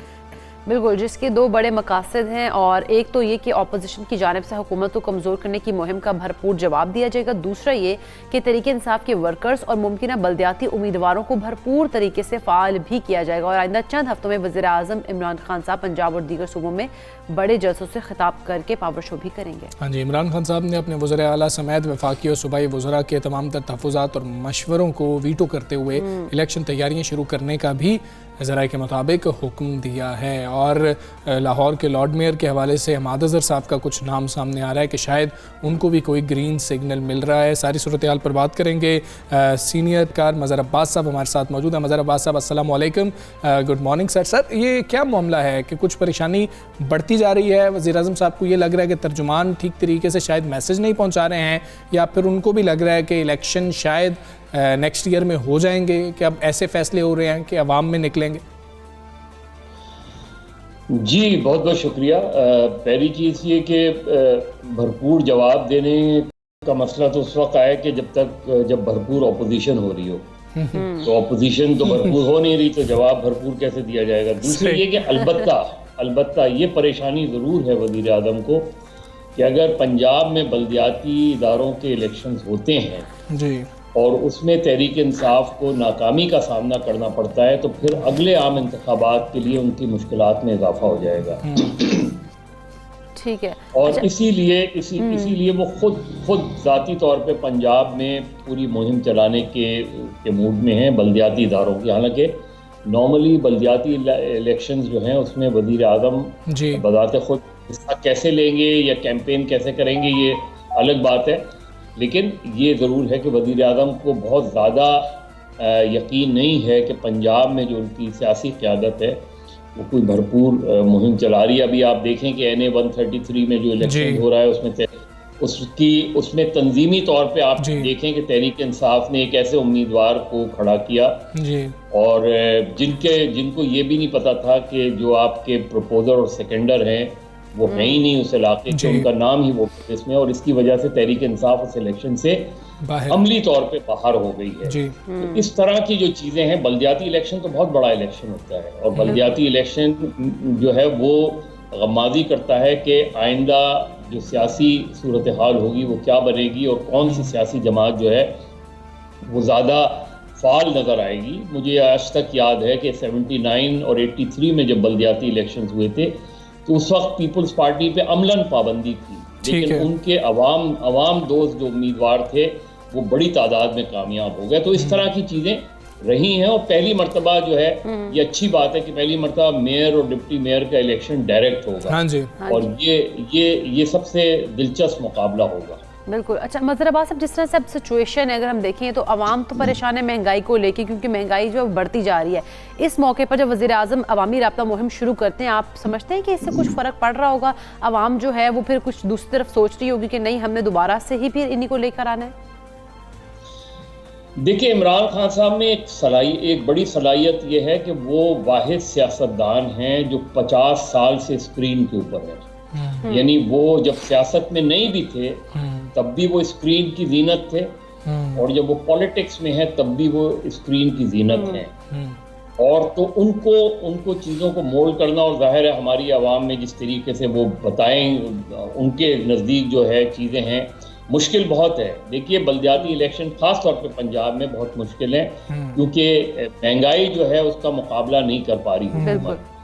महंगाई लोगों को ये तो समझा रहे हैं कि जी हमारे दौर की चीज़ें नहीं है, उस दौर की चीज़ें, लेकिन ये चीज़ें कन्विंस नहीं कर रही लोगों को। वो ये देख रहे हैं कि आप इक़दामात क्या कर रहे हैं। तो जाहिर है वो 3-4 उनके पास पॉइंट्स हैं एक, और वो उसमें शायद हो सकता है इस चीज़ का इम्कान है कि उसका कुछ फ़ायदा हो। जिस तरह किसान कार्ड है, एहसास कार्ड है, सेहत कार्ड है, ये जितने कार्ड्स हैं उन सब की बुनियादों पे वो एक सियासी कार्ड खेलने की कोशिश करेंगे कि लोग उसकी वजह से उन पर एतमाद करें। लेकिन ये बहुत बड़ा रिस्क होगा पंजाब में कि उन्होंने पंजाब में गवर्नेंस की कोई अच्छी मिसालें कायम नहीं हुई। जहां हर साल एक चीफ सेक्रेटरी, हर साल 2 चीफ सेक्रेटरी तब्दील होते हों, हर साल जो है वो 2 IGs तब्दील होते हों और दर्जनों सेक्रेटरीज तब्दील होते हों, वहाँ अच्छी गवर्नेंस कायम हो ही नहीं सकती। तो ये जो चीज़ें हैं जो इनके वादे उन्होंने बुनियादी तौर पे किए थे, जिस रिफॉर्म्स के वादे थे, वो अब तक 3.5 साल में वो पूरे नहीं कर सके, तो ये बड़ा चैलेंज होगा। ठीक है मज़हर अब्बास साहब, आप ऑपोजिशन में होते हैं तो तकरीर बहुत कुछ ठीक कर देती है, लेकिन जब आप गवर्नमेंट में होते हैं तो सिर्फ तकरीर सब कुछ ठीक नहीं कर रही होती। ये तो चैलेंज बहरहाल रहेगा। दूसरी सूरत यह है कि इस इलेक्शन को, बल्दियाती इंतखाबात को देखकर जो जनरल इलेक्शन होने हैं उनका अंदाज़ा लगाया जाएगा। इन केस कि पाकिस्तान तहरीक इंसाफ पंजाब से कामयाब होती है तो जनरल इलेक्शन में इसका कितना फ़ायदा होगा, और अगर हार जाती है तो कितना नुकसान होगा? देखिए, अगर उनको खातिर खा कामयाबी हो जाती है तो इस चीज़ का कभी इम्कान है कि वो इलेक्शन 2022 में करवा दें वो। अच्छा। और अगर नुकसान होता है तो फिर इस चीज़ का बहुत ही कम इम्कान है, बल्कि मुझे नहीं लगता, मैं तो अब भी ये समझता हूँ कि इलेक्शन 2000 अक्टूबर या नवंबर 2023 में ही होंगे। लेकिन ये कि क्योंकि जब अगर एक टेम्पो बन जाता है आपका सियासत में, अगर टेम्पो बन जाता है, आप देखते हैं कि आपको फतूहात हासिल हो रही हैं, तो फिर आप कोशिश करते हैं कि इसी लहर में जो है वो आप जनरल इलेक्शंस करा दें और उसमें भी कामयाबी हासिल हो। लेकिन मसला ये है कि अब आपने मरदमशुमारी का भी ऐलान किया है कि नए इलेक्शन जो है नई मरदमशुमारी, अब मरदमशुमारी में तो महीनों लगते हैं, लिहाजा इस चीज़ का मरदमशुमारी को अगर उससे लिंक करेंगे तो फिर तो आम इंतखाबात 2022 में मुझे होते नजर नहीं आ। ठीक है, मतलब साहब एक और अहम चीज़ है, हमने पहले ये देखा था कि माइक्रो लेवल के ऊपर मैनेज करने के लिए जहांगीर तरीन साहब मौजूद थे, अलीम खान साहब मौजूद थे, कल उन्होंने भी इस्तीफ़ा दे दिया है। पंजाब की हम बात कर रहे हैं, सेंट्रल पंजाब की ख़ास तौर पर, और उधर से जनूबी पंजाब के लिए जहांगीर तरीन साहब ने बहुत एफर्ट की थी। चोई सरवत साहब जो गवर्नर पंजाब है उनका भी खासा रोल रहा किसी हद तक, लेकिन अब ये दो बड़े नाम शायद पाकिस्तान तहरीक इंसाफ के लिए उस तरह से काम नहीं कर रहे होंगे, तो आपको क्या लगता है ये कितनी मुश्किल होगी पाकिस्तान तहरीक इंसाफ के लिए बल्दियाती इंतखाबात के लिए? जी खासी मुश्किल होगी, क्योंकि उसके लिए फिर उन्हें अपने जो एक इत्तेहादी हैं PMLQ चौधरीज़ की ज़रूरत होगी, और चौधरीज़ जो हैं वो जाहिर है उनका अपना स्टेक है, वो भी बल्दियाती इलेक्शन में कम से कम 6 या 7 डिस्ट्रिक्ट में टोटली वो खुद चाहते हैं कि वो उनके ही नुमाइंदे हों। अब ये किस हद तक चीज़ें आगे बढ़ेंगी ये देखना है, लेकिन शाह महमूद कुरैशी जो है वो जाहिर है इस वक्त पंजाब में उनके वाहिद प्रोमिनेंट लीडर हैं, लेकिन ख़ुद इमरान खान को बहुत ज़्यादा वो जब जहांगीर तरीन साहब थे उस वक्त वो बहुत ज़्यादा कंफर्टेबल नहीं थे शाह महमूद कुरैशी के साथ। लेकिन इतनी ग्रुपिंग्स हैं तहरीक इंसाफ में पंजाब में ख़ास तौर पर, जो इमरान खान को पता है, और उस्मान बुज़दार जो है वो उसी का तोहफा है। इन ग्रुपिंग्स के नतीजे में वो उनके पास कोई चॉइस नहीं थी तो वो उस्मान बुज़दार साहब को ले आए थे।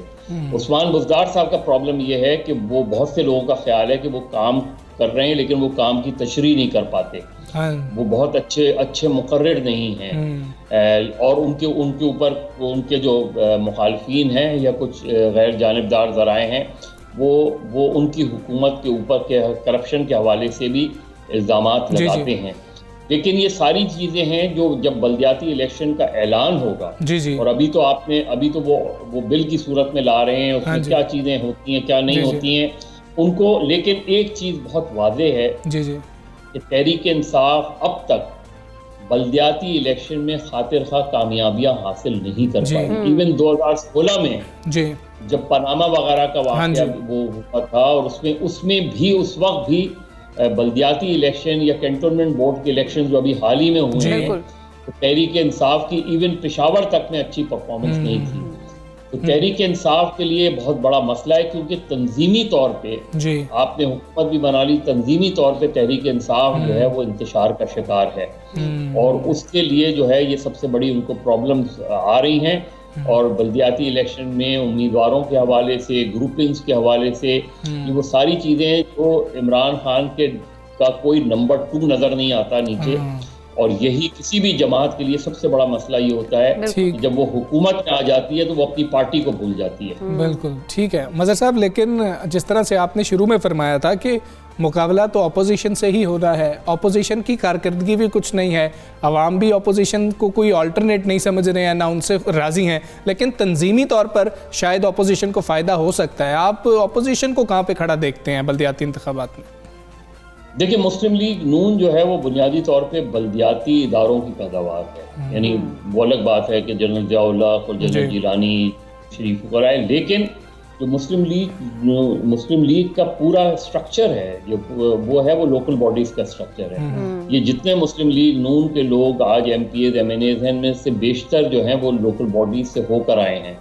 तो मुस्लिम लीग नून का तंजीमी तौर पे लोकल बॉडी बहुत मजबूत है, और यही उनकी स्ट्रेंथ भी है। इसी वजह से ये जो अभी बिल में कुछ चीज़ें आ रही हैं कि जी निचली सतह पे गैर जमाती, इतनी बड़ी बड़ा तजाद है तहरीक इंसाफ की अपनी पॉलिसी और वादों के बरखिलाफ कि जी वो एक सतह पे गैर जमाती इलेक्शन कराना चाहते हैं और दूसरी सतह पे जमाती इलेक्शन कराना चाहते हैं। तो ये जो तजाद है तहरीक इंसाफ का, ये है ही इसी वजह से कि वो ये नहीं चाहते कि अगर निचली सतह पे जमाती इलेक्शन होंगे तो उसमें फिर मुस्लिम लीग नून की कामयाबी, गैर जमाती इलेक्शन का फायदा ये होता है कि आप किसी को अपनी तरफ राग़िब कर लेते हैं। बिल्कुल ये मेरा ख्याल है ये जो फियर फैक्टर है तहरीक इंसाफ का, ये इसी वजह से है कि उन्हें पता है कि बल्दियाती इलेक्शन के हवाले से ग्रास रूट लेवल पे तहरीक इंसाफ अच्छी खासी मजबूत है।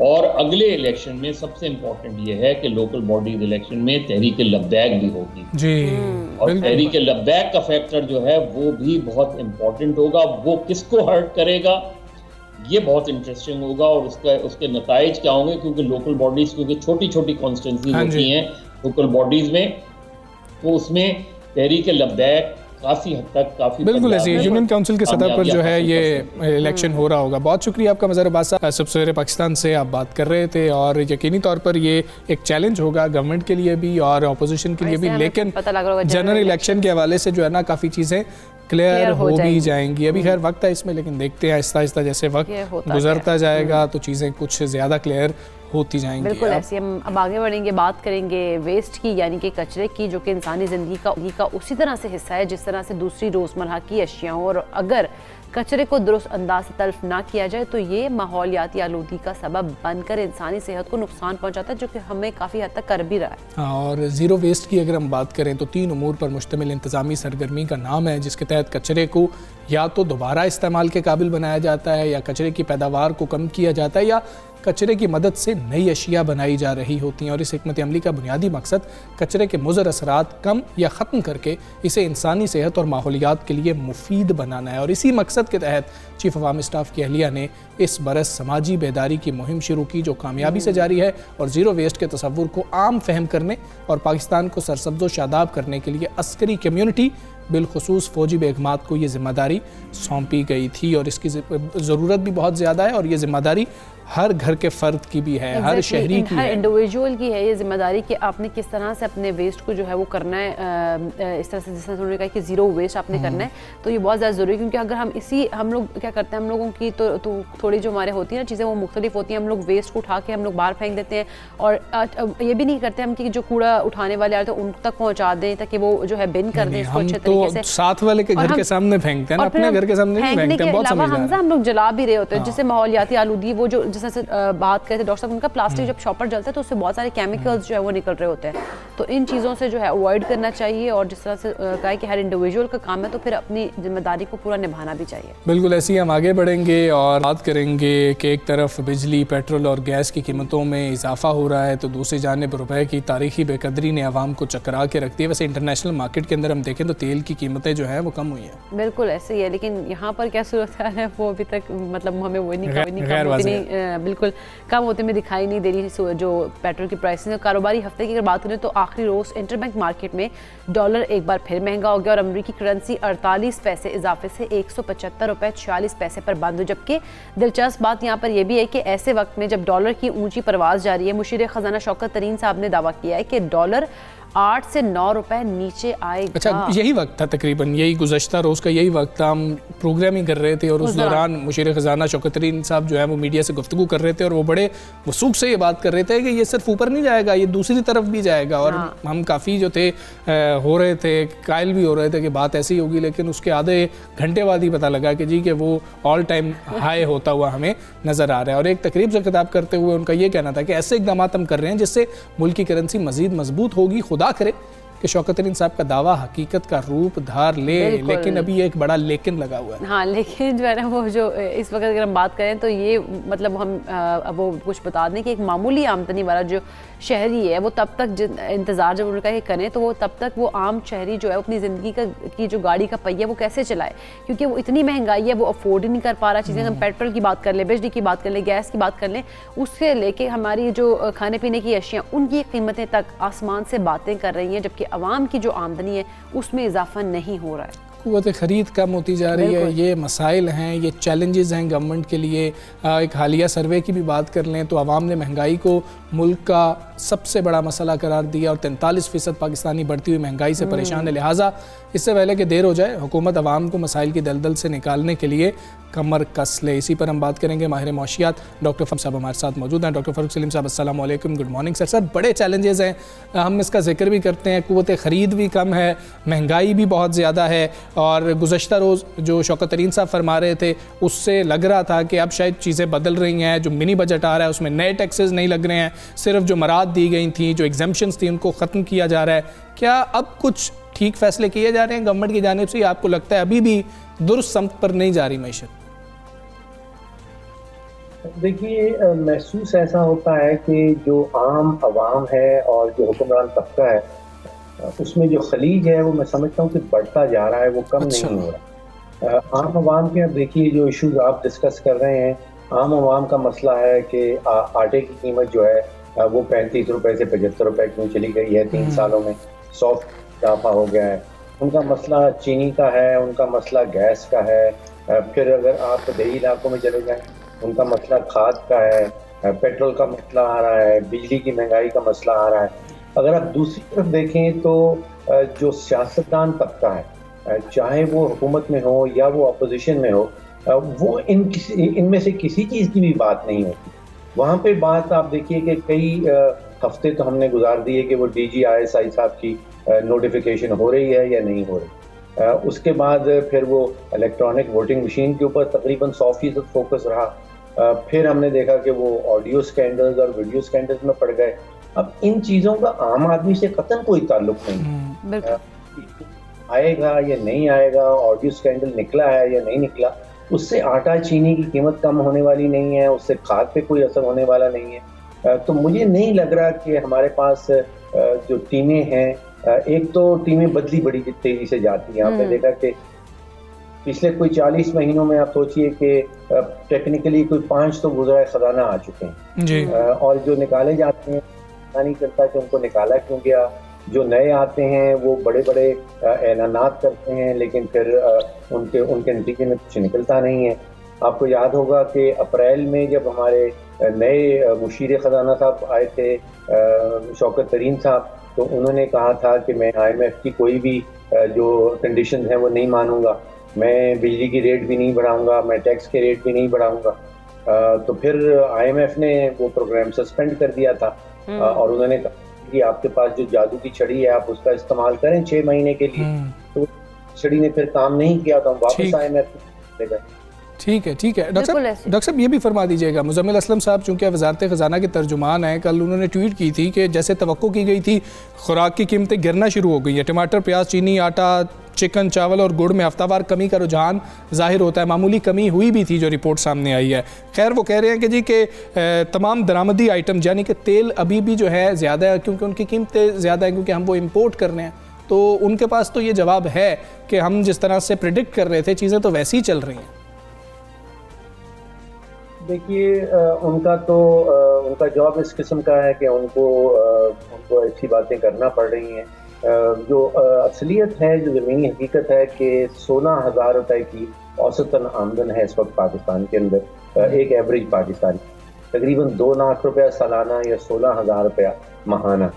अब आप अंदाज़ा कीजिए कि अगर आप 16,000 रुपया इकट्ठा करें और आपको 70-75 रुपए का 1 किलो आटा लेना हो, आपको 115 या 120 रुपए की 1 किलो चीनी लेनी हो, आपको अपने मोटरसाइकिल में अगर 146 रुपए का 1 लीटर आपने पेट्रोल डलवाना हो, तो मेरी समझ से ये बाहर हो जाती हैं चीजें कि अगर आपकी औसतन आमदनी 16,000 रुपए आ रही है और आप चीजों की कीमतें आगे देखें तो फिर आप गुजारा कैसे करते हैं। वर्ल्ड हेल्थ ऑर्गेनाइजेशन वाले हमें कहते हैं कि कम अज एक इंसान को ताकतवर और तवाना रहने के लिए कोई 2100 कैलोरीज चाहिए रोजाना की। अब उस 16,000 ये 2100 कैलोरी तो वो नहीं खरीद पाएगा। फिर वो विशेष साइकिल जिसको कहते हैं कि वो शैतानी साइकिल शुरू हो जाती है।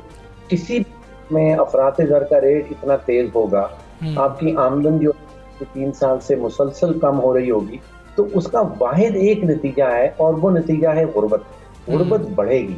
बिल्कुल ऐसे ही है तो गुर्बत तो बढ़ती है। लेकिन अगर हम डॉक्टर फारूक सलीम साहब देखेंगे तो गाड़ियों की जो इंपोर्ट है बंद करने से उन्होंने कहा था कि जी इंपोर्ट बिल पर जो है कम करने में मदद मिल रही होगी, तो आपके ख्याल में ऐसा हो रहा होगा, कोई फ़र्क पड़ रहा होगा? और अगर हम अपनी मौसमी मुश्किलात की बात करें तो हम इसको फौरी तौर पर कम करना चाहें तो हमारे पास क्या हल है, क्या तजावीज़ हैं आप जो कि गवर्नमेंट को देंगे?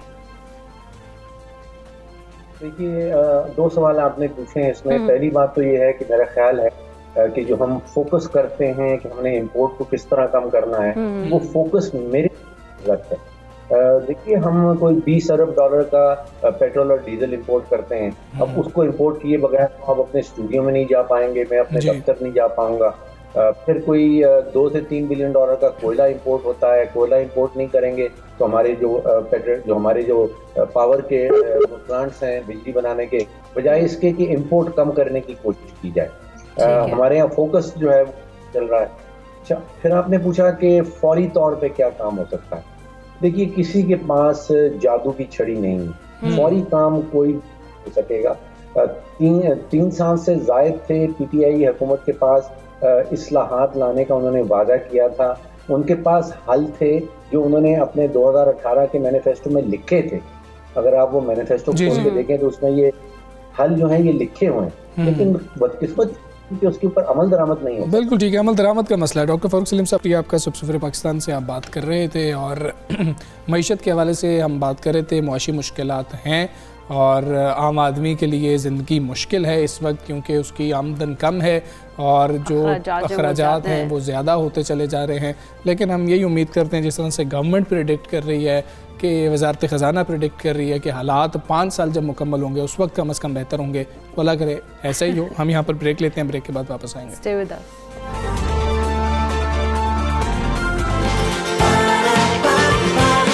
सुबह सवेरे पाकिस्तान,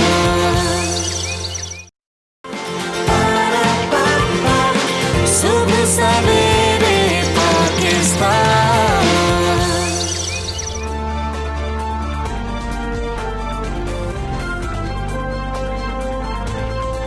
वेलकम बैक टू सुबह सवेरे पाकिस्तान। हम बात करेंगे आयरन की, और जिस्म में अगर हम बात करें तो कई अहम काम सर अंजाम दे रहा होता है। इसके ज़रिए जिस्म को ऑक्सीजन की मुंतकली होती है और फिर पट्ठों की नकलो हरकत होती है। फिर जिस्म में खून की कमी की सबसे बड़ी वजह जो है वो आयरन की कमी ही होती है। हाँ जी, तिब्बी माहिरीन के मुताबिक दुनिया भर में तकरीबन 800 मिलियन ख़वातीन आयरन की कमी में मुब्तला हैं, जिसके बड़े हिस्से 51% का ताल्लुक तरक्की पजीर एशियाई ममालिक से है, जबकि बदकिस्मती से पाकिस्तानी ख़वातीन खून की कमी का एक बड़ा हदफ है। बिल्कुल, माहिरीन के मुताबिक कम उम्री में शादियां, माकूल वक्फे के बाद के बगैर जल्द हमल और गुर्बत के बायस मुनासिब खुराक की अदम दस्तियाबी जो है वो ख़वातीन में खून की कमी का बायस बनती हैं। जिसमें अगर हम बात कर लें कि जो एक्सपेक्टेड ख़वातीन होती हैं एनीमिया का शिकार हो जाती हैं, जिससे ना सिर्फ उनकी सेहत दाव पर लगती है बल्कि जो बच्चे जो पैदा होते हैं उनको भी जिस्मानी और जहनी कमज़ोरी होती है, साथ ही साथ उनको माजूरी भी खुदा न ख्वासा हो सकती है। तो ज़रूरत इस अमर की है, बिल्कुल वेट उनका कम होता है, मतलब और भी काफ़ी उनके मसाइल जो है पैदा हो सकते हैं। बिल्कुल, तो ज़रूरत इस अमर की है कि समाजी सतह पर इस हवाले से भरपूर आगाही फराहम की जाए। और फिर हम देखते हैं कि हमें कैसे पता चले कि हम जो है हमारे में आयरन की कमी हो गई, ये भी जाना बहुत ज़्यादा ज़रूरी है। तो हमारे साथ मौजूद है माहिर ग़िज़ाइयत ज़ोहा सुहेल, उनसे हम बात करते हैं। अस्सलाम वालेकुम, गुड मॉर्निंग ज़ोहा। सबसे पहले तो हमें बताएं, जिस तरह से रेशो बताई जा रही है पाकिस्तान की ख़वातीन को लेकर, पहले तो बताएं इसकी वजह क्या होती है, क्यों कमी होती है, और फिर हमें पता कैसे लगे कि हमारे में आयरन की कमी हो गई है? बिल्कुल, इसकी वजह जान लेना बहुत ज़रूरी है, क्योंकि हम लोगों को सबको पता है कि जो आयरन की चीज़ें कम खाएगा वो आयरन डेफिशिएंट होगा। लेकिन इसके अलावा और भी बहुत सी रीजंस हैं। बहुत से लोग ऐसे आयरन कॉम्बिनेशंस बना लेते हैं कि जो आयरन को बॉडी में अब्जॉर्ब ही नहीं होने देती। हमें पता है कि हम आयरन खा रहे हैं, इस चीज़ में आयरन हम खा रहे हैं, लेकिन उसके साथ हम ऐसा कॉम्बिनेशन कर लेते हैं जो आयरन को अब्जॉर्ब नहीं होने देता। सो गुड कॉम्बिनेशन होना बहुत ज़्यादा ज़रूरी है। सो पहली रीज़न आ गई कि इनएडुकेट इनटेक, क्या आप अपनी रिक्वायरमेंट से कम ले रहे हैं। नंबर 2, अगर आप ले रहे हैं तो ऐसा कॉम्बिनेशन ले रहे हैं जो उसको अब्जॉर्ब ही नहीं होने दे रहा। नंबर 3, कुछ ऐसे सिम्टम्स, कुछ ऐसे प्रोसेस होते हैं हमारी बॉडी के, जैसे प्रेगनेंसी की बात हमने भी की। तो प्रेगनेंसी में नेचुरली आयरन के लेवल्स बॉडी में कम होने शुरू हो जाते हैं, क्योंकि डेवलपिंग फीटस जो है वो मदर से उसके आयरन स्टोर्स ले लेता है। इसके अलावा कुछ मेडिकल कंडीशंस ऐसी हैं कि जहाँ पर आपकी बॉडी में अगर इंटरनल ब्लीडिंग हो रही है या एक्सटर्नल ब्लीडिंग हो रही है, दोनों केसेस में आपका ब्लड लॉस होगा और ब्लड में पर्टिकुलरली आयरन की कमी जो है वो होती है। सो बेसिक 4 रीजंस खून की कमी के यही है हमारे पास: inadequate intake, bad combinations, pregnancy pregnancy और कोई भी मेडिकल डिसऑर्डर जिसमें आपकी बॉडी में इंटरनल ब्लीडिंग हो रही है या एक्सटर्नल ब्लीडिंग हो रही है। सो अगर किसी को ये सारे मसाइल हैं तो वहाँ पर आयरन की कमी आएगी। अब जब हम आगे प्रोसेस करते हैं कि इसका कमी का पता कैसे चलेगा, सिम्टम्स नज़र आते हैं कि नहीं नज़र आते। बॉडी सिम्टम्स तब लाती है जब अंदर टोटली आयरन लेवल्स खत्म हो जाते हैं। अच्छा। स्क्रीनिंग इसीलिए हम रिकमेंड करते हैं पेशेंट्स को कि अपने बॉडी टेस्ट हर 6 माह बाद या 1 साल बाद आप करवाते हैं, जिसमें CBC एक नॉर्मल सा टेस्ट है, आप करवा लें, आपकी स्क्रीनिंग हो जाएगी कि आपकी बॉडी में आयरन के लेवल्स कम है या ठीक है। सो अगर कम है तो आप उसके अकॉर्डिंग फिर उसका डायग्नोसिस होगा कि ये एनेमिक है या आयरन डेफिशिएंट है। सो उसके अकॉर्डिंग फिर आप अपनी डाइट को इम्प्रूव करते हैं या आप सप्लीमेंटेशन की तरफ आते हैं। लेकिन अगर स्क्रीनिंग में आपके लेवल्स ठीक आते हैं तो आपको कन्फर्म है कि आप आयरन डेफिशिएंट नहीं है। और सिम्टम्स तब आते हैं जब बॉडी टोटली डिटोरिएटेड है। अब जैसे मैं स्क्रीनिंग की बात कर रही हूँ, स्क्रीनिंग जैसे मुझे सिम्टम्स नहीं है लेकिन मैं फिर भी टेस्ट करवाऊंगी कि मुझे क्या कमी तो नहीं है। सो ये एक स्क्रीनिंग है। लेकिन जो लोग डेफिशिएंट होते हैं उनके सिम्टम्स थोड़ी देर बाद आते हैं। बॉडी सिम्टम देर बाद देती है, यहाँ तक कि बॉडी बहुत डेफिशिएंट हो जाती है। अब सिम्टम क्या आता है, सबसे पहले पीली रंगत।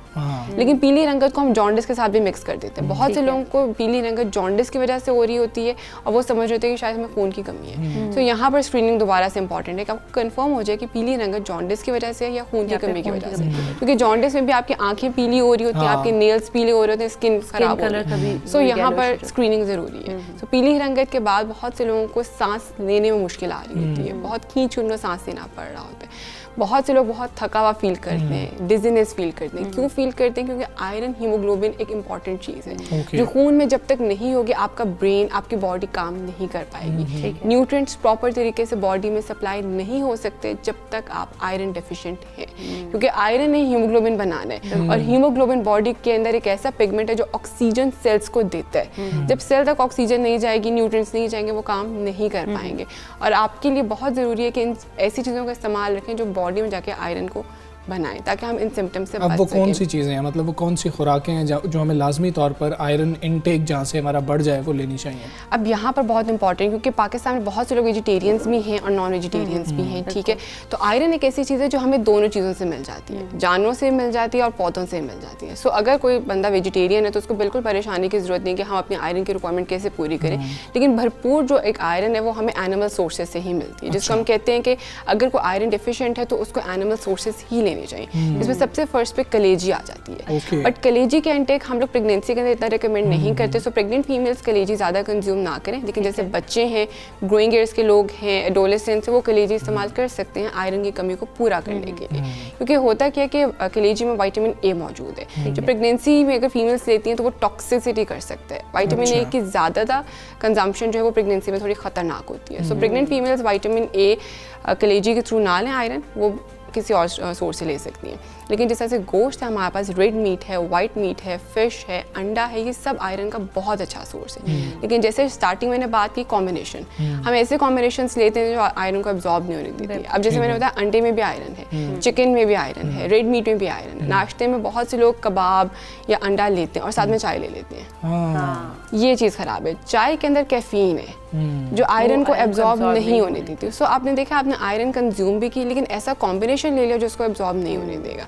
सो अगर नाश्ते में, जैसे आजकल सर्दियाँ आ गई हैं, अगर आप लोग अंडा ले रहे हैं या मीट ले रहे हैं, कबाब ले रहे हैं, आप साथ ऑरेंज अगर लेते हैं तो उसके एब्जॉर्प्शन को बढ़ा देगा। ऑरेंज में विटामिन सी है जो आयरन के एब्जॉर्प्शन को एनहांस करता है। सो हमारा गोल ये होना चाहिए कि हम जितनी आयरन ले रहे हैं उससे मैक्सिमम फ़ायदा उठाएं। तो चाय में कितना गैप होना चाहिए? ये इंपॉर्टेंट है। गैप हमारे पास 2 to 3 आवर्स का होना चाहिए। कि अगर आपने 8 बजे नाश्ता लिया तो चाय आप 11-12 बजे लें। कहते हैं नाश्ते के साथ ही चाय हो, नाश्ते के साथ ही गले से उतरता ही नहीं वैसे तो। हाँ। अच्छा, लेकिन ज़ोहा आपने एचपी की बात की, तो एचपी लेवल कितना होना चाहिए कि हमें हो कि इस आगे इसकी जो रेशो आ गई है इससे हमें जो नीचे हो जाएगा तो अलार्मिंग है?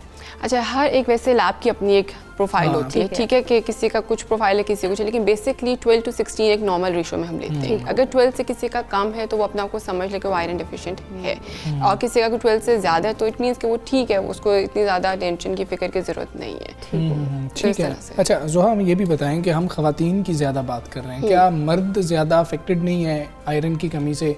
क्या वजह है? वैसे तो मर्द गोश्त बहुत ज़्यादा खा रहे होते हैं शायद इस वजह से भी, लेकिन बच्चों का भी बता दें और मर्द हज़रात के लिए भी बता दें। हाँ, ये बहुत इंपॉर्टेंट क्वेश्चन है, क्योंकि अभी मैं खुद एक सर्वे देख रही थी, पाकिस्तान का नेशनल न्यूट्रिशन सर्वे, उसमें ये आया कि फीमेल्स में आयरन की कमी जो है वो काफ़ी हद तक रिकवर कर दी गई है।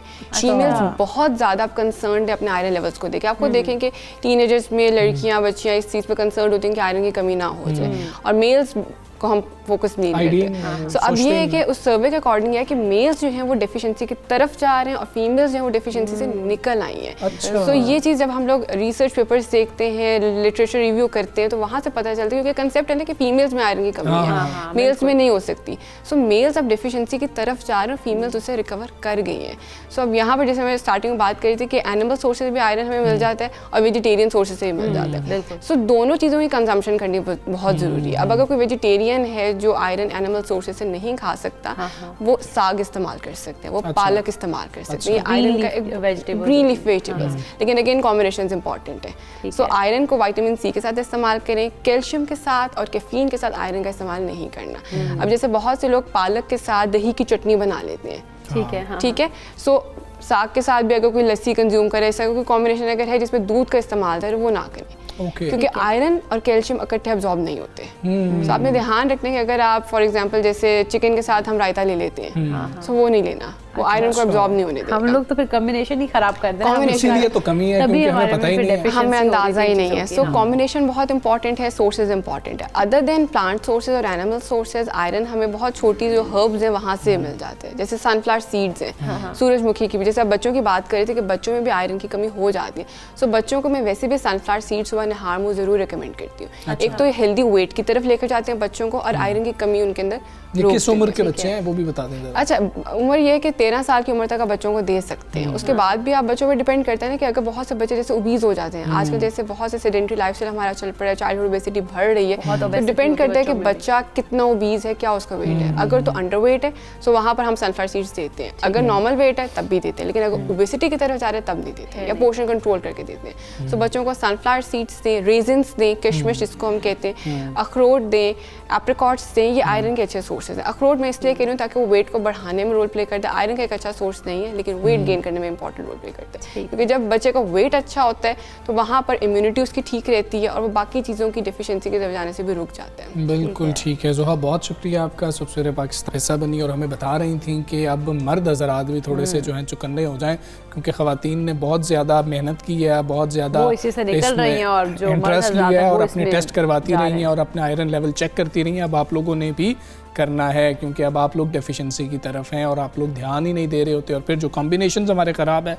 वो तो होते होते ठीक होंगे, क्योंकि हमें रायता तो साथ चाहिए ही चाहिए अगर हम मीट ले रहे हैं, लेकिन कोशिश करें। कढ़ाई बनाई, कढ़ाई के साथ रायता नहीं होगा, हम कहते हैं कढ़ाई के साथ तो मज़ा ही नहीं आ रहा ना, तो फिर ये हमारे कॉम्बिनेशन जो है वो इतने ख़राब है, तो हमारी फिर एक खातून ने बहुत अच्छी कढ़ाई बनाई हो, लेकिन उसके बाद साथ रायता अगर तैयार नहीं है तो वो सारी मेहनत जो है ना वो ज़ाया हो जाती है। रायता नहीं है बस, फिर वो उधर से ना नेगेटिव मार्किंग शुरू हो जाती है। लेकिन ये है कि हमें कॉम्बिनेशन को बेहतर करना है, अपनी जो ये चीज़ें हैं, जैसे स्क्रीनिंग की बात की थी, तो स्क्रीनिंग बहुत ज़्यादा लाजमी हमें करानी भी चाहिए, ताकि हमें पता चल सके कि हमारे में किस चीज़ की डेफिशिएंसी हो रही है।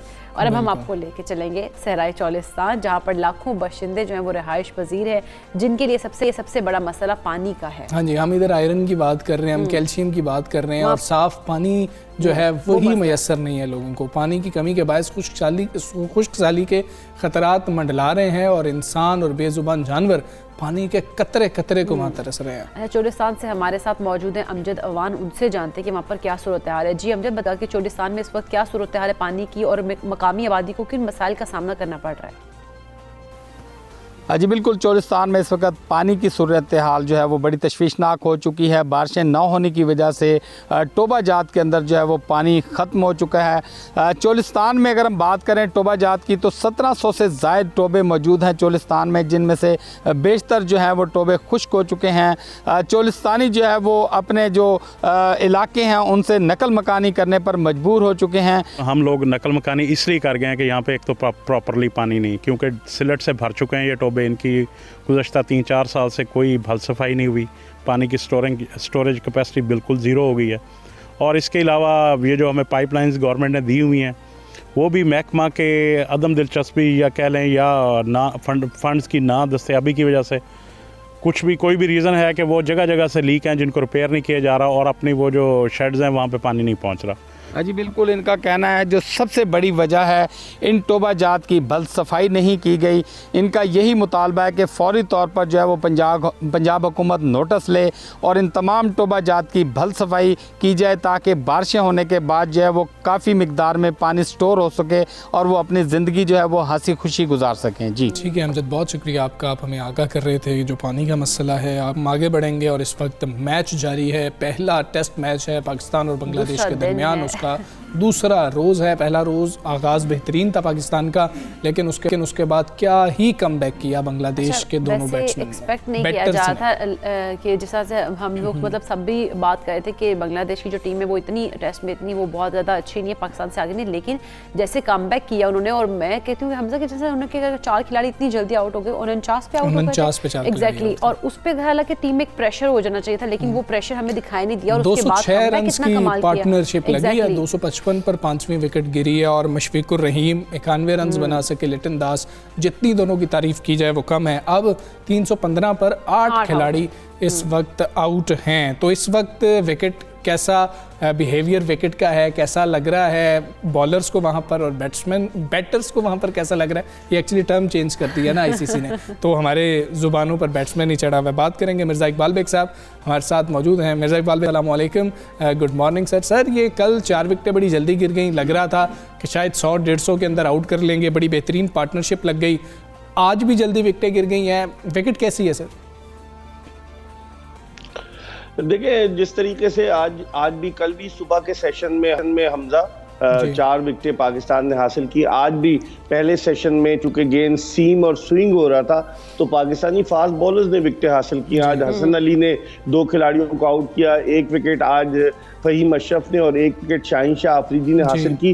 तो इससे ये साबित होता है कि सुबह के वक्त जब पिच में थोड़ा सा मॉइस्चर होता है तो पहले सेक्शन में मीडियम पेसर्स जो हैं वो कामयाब साबित होते हैं, और आज भी यही हुआ कल की तरह। हालांकि कल 49 रन पे 4 विकेटें गिरने के बाद जिस तरह से 206 रन की पार्टनरशिप हुई कल दूसरे सेशन में, और तीसरे सेशन में कोई विकेट लेने में कामयाब नहीं हो सके पाकिस्तानी बॉलर्स। लेकिन फिर उसके बाद जिस तरीके से पाकिस्तानी बॉलर्स ने आज बॉलिंग की है इस सेशन में, मैं समझता हूँ हैट्स ऑफ टू देम, उन्होंने बड़ी उम्दा बॉलिंग का मुजाहरा किया। और अभी 319 रन हैं, 8 विकेटें। मेहदी हसन मिराज जो है वो क्रीज पर मौजूद है, वो जारहाना अंदाज इख्तियार किए हुए हैं, लेकिन आज मुशफिकुर रहीम अपनी 8वीं टेस्ट सेंचुरी मुकम्मल न कर सके, 91 रन पर आउट हुए और कॉट बिहाइंड हुए। फहीम अशरफ की गेंद पर उन्होंने अगरचे रिव्यू भी लिया। तो मैं समझता हूँ कि बांग्लादेश खासी बेहतर पोजीशन में आ गया है हमजा कल के मुकाबले में। कल जब 49 पे 4 आउट हो गए थे तो हम समझ रहे थे बहुत जल्दी इनकी इनिंग जो है वो लिपट जाएगी। ऐसे ही है। अच्छा बेटा साहब, लेकिन अगर हम 4th देर तक देखें तो विकेट्स की क्या कंडीशन होगी? और सेकेंडली ये कि जिस तरह से कल हम अगर कल वाले दिन की बात करें तो हमने प्रेशर बहुत ज़्यादा बिल्ड कर लिया, तो हम उस प्रेशर को दोबारा क्यों नहीं मेंटेन कर सके? हमने तो मतलब देखा कि उन्होंने इतना ज़बरदस्त कमबैक कर दिया। फिर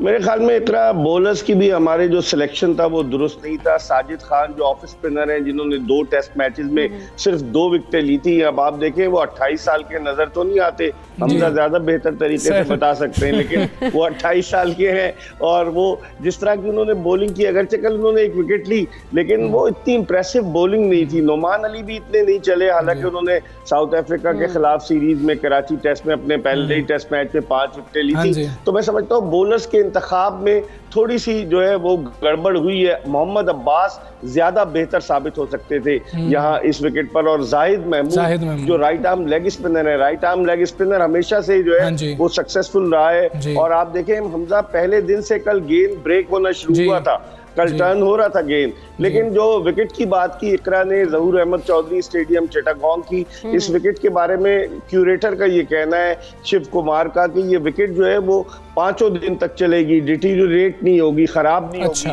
तो मैं, और आपको याद होगा जो आखिरी मरतबा जो वेस्ट इंडीज ने यहाँ 395 रन का हदफ अबूर किया था चेस करते हुए, जिससे आप अंदाजा लगा लें कि 4th इनिंग्स में जो है वो विकेट वैसी रहती है। तो मैं समझता हूँ अभी देखते हैं कि आगे क्या होता है। पाकिस्तान को 4थी इनिंग्स खेलनी है, लेकिन जो सूरत हाल हौसला अफजा है वो ये कि विकेट इतनी खराब नहीं होगी। बिल्कुल ठीक है। जिस तरह से मिर्ज़ा साहब आप फरमा रहे हैं कि यहाँ पर लेग स्पिनर की बहुत ज़्यादा ज़रूरत थी, आपने 2 स्पिनर डाले हुए हैं, लेकिन ऑफ स्पिनर एक आपने डाल लिया, और साथ जिस तरह से नुमान का आप जिक्र करें स्लो लेफ्ट आर्म ऑर्थोडॉक्स हैं वो, तो लेग स्पिनर तो हमेशा से हमारे लिए फ़ायदेमंद रहा है, हमारी जगह भी रही है, और हमें अच्छा भी वही लगता है कि लेग स्पिनर अच्छी परफॉर्मेंस दे रहा होता है। कि ये कोताही, ये कप्तान की कोताही आपको लग रही है? क्योंकि सकलैन मुश्ताक वहाँ पर मौजूद हैं, वो बेहतर तरीके से वहाँ पर फैसला कर सकते थे कि क्या होना चाहिए था।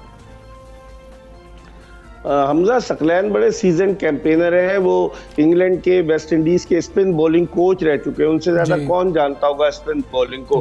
लेकिन लगता ही है कि उनका थोड़ा सा टिल्ट जो था वो ऑफ स्पिनर की तरफ था, क्योंकि वो खुद भी ऑफ स्पिनर रहे हैं, तो साजिद खान को उन्होंने जो है वो प्रेफरेंस दी है। हालांकि मेरे ख्याल में वैरायटी आती है अगर लेग स्पिनर, क्योंकि जाहिद महमूद इतना अरसा डोमेस्टिक क्रिकेट खेले, तकरीबन 9-10 साल से फर्स्ट क्लास क्रिकेट खेले, उनका एक्सपीरियंस बहुत ज्यादा है, वो तीनों फॉर्मेट में आउट कर रहे हैं, तो उनको लेके घूम रहे हैं। पहले उनको T20 टीम में डाल दिया, हालांकि वो टेस्ट के ज्यादा अच्छे, T20 भी उन्होंने बड़ा अच्छा खेला था, आपको याद होगा साउथ अफ्रीका के खिलाफ गद्दाफी स्टेडियम लाहौर में। अब वो टेस्ट के इंतजार में थे, लेकिन मुझे नहीं लगता कि अगले टेस्ट में शायद टीम मैनेजमेंट को अपनी आंखें खोलनी चाहिए और अगले टेस्ट मैच में उन्हें मौका देना चाहिए। मेरे साथ फवाद आलम बॉलिंग नहीं कर सकते, उनसे ओवर नहीं करवाया गया? फवाद आलम ने काफी अर्सा पहले बॉलिंग हमजा छोड़ दी, हालांकि लेफ्ट आर्म स्पिनर है, और जब ये मुझे अच्छी तरह से याद है, ये छोटे से होते थे, अपने वालिद के साथ मोटरसाइकिल पे जाया करते थे मैचेस देखने। इनके वालिद तारिक आलम जो है वो पाकिस्तान के फॉर्मर, मतलब वो फर्स्ट क्लास क्रिकेटर रहे हैं, और वो साइड मैचेस भी खेले, भारत की टीम के खिलाफ भी खेले, स्पिन को बहुत अच्छा खेलते थे। तो इनके अब्बा ऑफ स्पिन करते थे, ये लेफ्ट आर्म करते थे। लगता है इन्होंने बैटिंग पे ज्यादा तवज्जो देनी शुरू कर दी है, और साथ ही साथ ड्रामों पे तवज्जो देना भी शुरू कर दिया। आपने देखा होगा एक ड्रामे का टीजर अदाकारी भी की है फवाद आलम ने, अदाकार बनेंगे वो क्रिकेट छोड़कर, मुझे लग रहा है। चले काफी अर्सा 10 साल बाहर रहे हैं सर, वो कुछ और टैलेंट ढूंढ ही रहे होंगे। हाँ, लेकिन मोहम्मद आमिर की भी बात कर लेते हैं ना, वो कह रहे हैं कि अगर इज्जत से टीम में मैं वापसी जाता हूँ, अगर ऐसा हो जाता है तो फिर मतलब जो है मेरे से राब्ता पीसीबी करता है, तो फिर मैं रिटायरमेंट का फैसला वापस लेने के बारे में सोच सकता हूँ। इस पर क्या कहेंगे सर? उमर अकमल पे भी कमेंट कर दीजिएगा, दोनों को इकट्ठा कमेंट कर दीजिए। पहले आमिर को कहूँ, वो इज्जत से, उन्होंने पाकिस्तान की इज्जत और वकार के साथ जो खेल खेला, इंग्लैंड में वो सलाखों के पीछे गए, उस वक्त उन्हें इज्जत का ख्याल नहीं था, मुल्क की इज्जत का ख्याल नहीं था, उन्हें अपनी इज्जत का ख्याल है। हैरत की बात है, आप देखें कि उनको पाकिस्तान क्रिकेट बोर्ड ने कितना फेवर किया हमजा, कि वो उनका वीजा नहीं लग सकता था अगर आप इंग्लैंड में सजा काट के आए। इंग्लैंड गए, वो न्यूजीलैंड गए, दुबई गए, हर जगह गए, और अब वो डिक्टेट कराने टर्म्स क्रिकेट बोर्ड से वो बड़े नहीं है, वो पाकिस्तान क्रिकेट की वजह से उनकी शनाख्त है। गुज्जर खान के से कुछ दूर एक गांव है, उस गांव से वो आए, बड़ा टैलेंट था, लेकिन उनको पाकिस्तान क्रिकेट बोर्ड को टर्म्स डिक्टेट नहीं करानी चाहिए कि मैं ये कहेगा तो आ जाऊंगा। शाहीन शाह अफरीदी आ गए, और भी नौजवान फास्ट बॉलर्स आ रहे हैं, अब्बास है मौजूद, उसके अलावा हसन अली है, फहीम अशरफ है, हसनैन है, बेशुमार नसीम शाह है, बेशुमार फास्ट बॉलर्स आ गए। तो मेरे ख्याल में अब आमिर की जरूरत नहीं। दूसरे जी दहानी है, दहानी को तो मैं भूल गया, जी हाँ शाहनवाज दहानी है। और इसके अलावा अगर आप उमर अकमल की बात करते हैं हमजा, तो उमर अकमल तो अभी अमेरिका की सैर कर रहे हैं, डोमेस्टिक सीजन में भी वो नहीं खेले, और जिस तरीके से उनका कैरियर, इतने टैलेंटेड खिलाड़ी थे कि अपने कैरियर के पहले ही टेस्ट मैच में 2009 में उन्होंने न्यूजीलैंड में सेंचुरी स्कोर की, और उससे पहले वो अपने कैरियर के दूसरे ही वनडे में बेहतरीन परफॉर्मेंस दे चुके थे। मैं समझता हूँ उन्होंने अपने पैरों पर कुल्हाड़ी मारने के बजाय पैर कुल्हाड़ी पर मार दिए, जिसकी वजह से उनका कैरियर जो है वो इस तरह से अफसोसनाक अंदाज से डामाडोल होता है। अभी आ रहा था कि शायद डोमेस्टिक खेलने की पीसीबी ने इजाजत दे दी है उनको, कायदे आजम ट्रॉफी खेलेंगे वो, तो इस वक्त कमबैक आपको लगता है उमर का हो सकता है? जी, डोमेस्टिक अगर वो खेलें, अच्छा परफॉर्म करें। आप देखें 2013 जो 17 की चैंपियंस ट्रॉफी थी, उसमें उनको वापस भेज दिया था मिकी सर ने, याद होगा के फिटनेस का मसला था। तो मेरे ख्याल में उमर अकमल में टैलेंट बहुत है, अगर उसको सही तरीके से यूटिलाइज करें। बिल्कुल ठीक है, टैलेंट बहुत है, अपने टैलेंट को ठीक तरीके से यूटिलाइज करें तो फिर ही पाकिस्तान के लिए खेल सकते हैं। मिर्ज़ा इकबाल बेग साहब, बहुत शुक्रिया आपका, सुबह से आप बात कर रहे थे, प्रोग्राम का वक्त खत्म हुआ, हमें इजाज़त दीजिए, अपना बहुत ख्याल रखिए, अल्लाह हाफ़िज़।